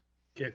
So if the chair likes that idea, why wouldn't let's make that recommendation to council for the 23rd, and then give everybody lots of time. No, that actually makes more sense, because we're doing a lot of the municipal development plan in March, and that is a larger plan anyway, so that should actually feed into our vision. So from a scheduling perspective, this actually makes a lot more sense to go for April 1st, so we have that MDP information in our heads too. Excellent. So on that then, if we're working on the MDP, how much of the MDP informs the transportation master plan? So the MDP is a major feeder document to the transportation master plan. Again, another reason why I don't see the vision coming across in April as being a hurdle to deal with. And so I think we should be good because that's going to be, like I said, that's a huge document that feeds into it, and that's where we take a lot of the direction. So, and council has that document in draft. The public hearing's been scheduled, or the hearing dates in the first week of March are set. So, yeah, I think it's good timing in terms of dealing with it. In terms of hierarchy of plans, that's the right one to wrestle with and inform yourself in terms of those policies in there regarding transportation and community design, and then it'll feed nicely into this exercise on a more targeted basis. Okay, so that's perfect. So if in the messaging, and I don't know if that comes from you, Adam, or whoever, if council can be primed to think about what you're doing in the MDP, this is going to feed into what your vision is of the transportation master plan. That would be, I think it's a natural good. I would certainly advocate for doing this, doing the visioning session publicly. I get the comfort of there being no cameras and no outside. I am quite uncomfortable when we meet and, well, we can virtually justify everything through FOIP legislation. The development of master plans, I think, is a component that the public doesn't see. And how do you come to that vision statement? And there are 9 people bringing 9 different ideas and values and thoughts to the table, and we should have the comfort of doing that. We should all be comfortable. We're 3 and a bit years into the term. We should have that comfort already, being able just to talk and recognizing it's kind of a spitball, but at the same time, this is the work that needs to be done. And I think showing the public how these things come to fruition is valuable, because they'll just see a document and not necessarily know where that vision has come from, where the direction has come from. It provides good feedback opportunity as well, then, if we're going out into the community to make sure that we're matching. The third thing on that, and Adam, I'd seen this, I want to say London, Ontario, but I'm going to be wrong.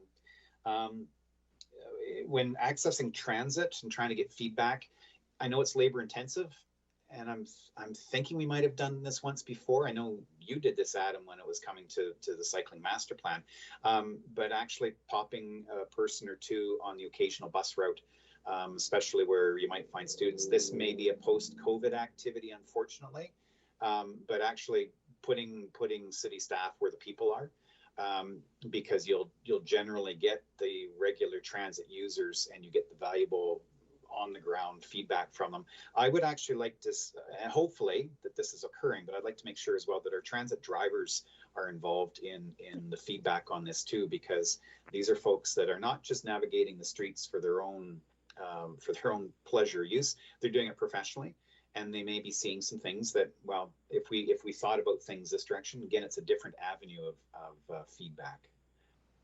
And I'm assuming city staff have sort of input mechanism, because you have police, fire, formerly EMS as well, that navigate the streets too, and transportation is complex, and I'm assuming they've got opportunity for feedback mechanisms or points as well, I'm assuming. Okay, thank you. Snow removal and construction into that as well. I'm sure snow removal sees the streets very differently than we do. Talk to snow removal about roundabouts. So, all right. Has everybody had a chance to give some feedback? I think we've got your April 1st plan ready to go. We will take this as information to the 23rd meeting. We will at that point invite our rest of our council colleagues to join us on April 1st if that date works. Of course, that we're taking that as a recommendation. And Mr. Westerson, do you and Ms. Brown have all of that captured in a motion? I believe so. Just a moment here. Okay.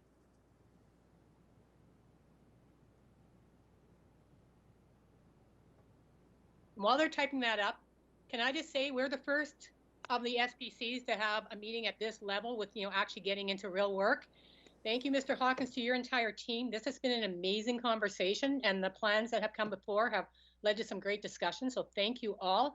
And thank you to my colleagues. This is what we're hoping SPCs will become. This is wonderful. And the only thing we need, public, you're welcome to come. Please join us at these.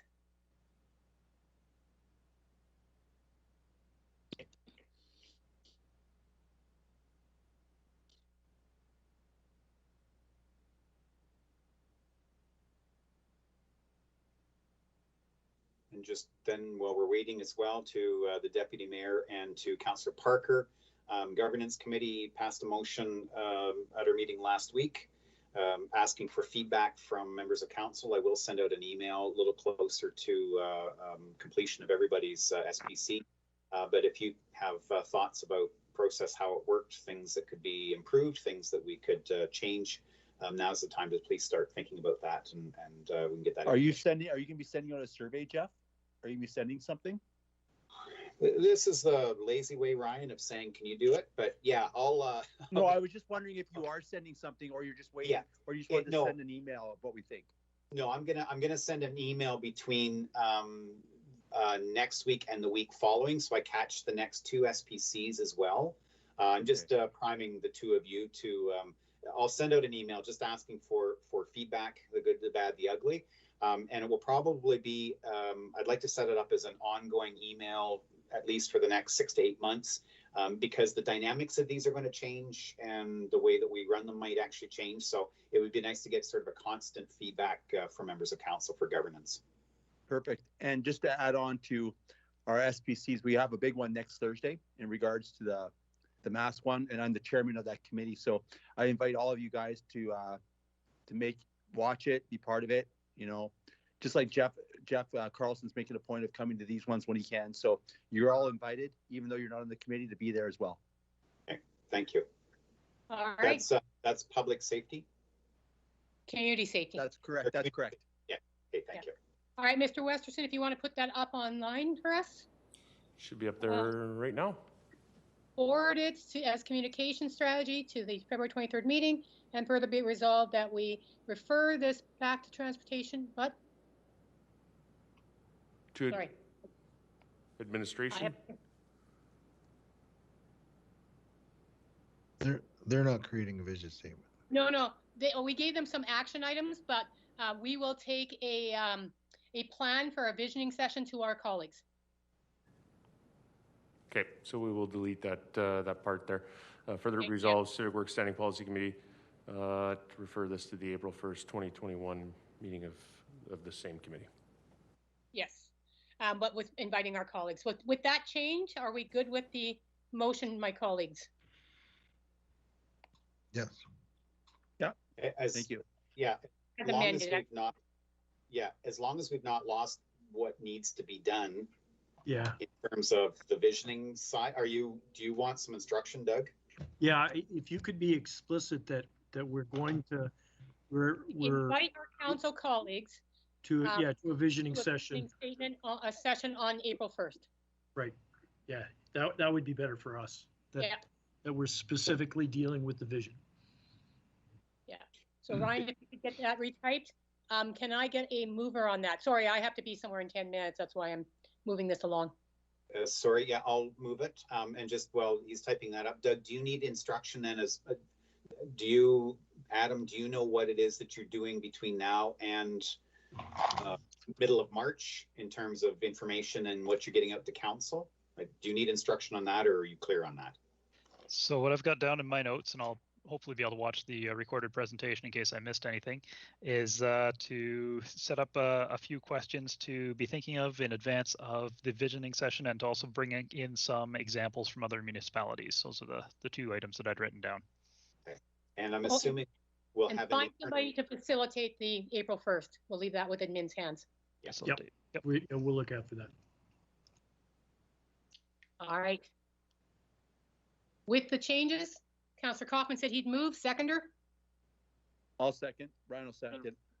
Councillor Parker, all in favor? All right. And Mr. Westerson, I can double check that later if you have any questions about it.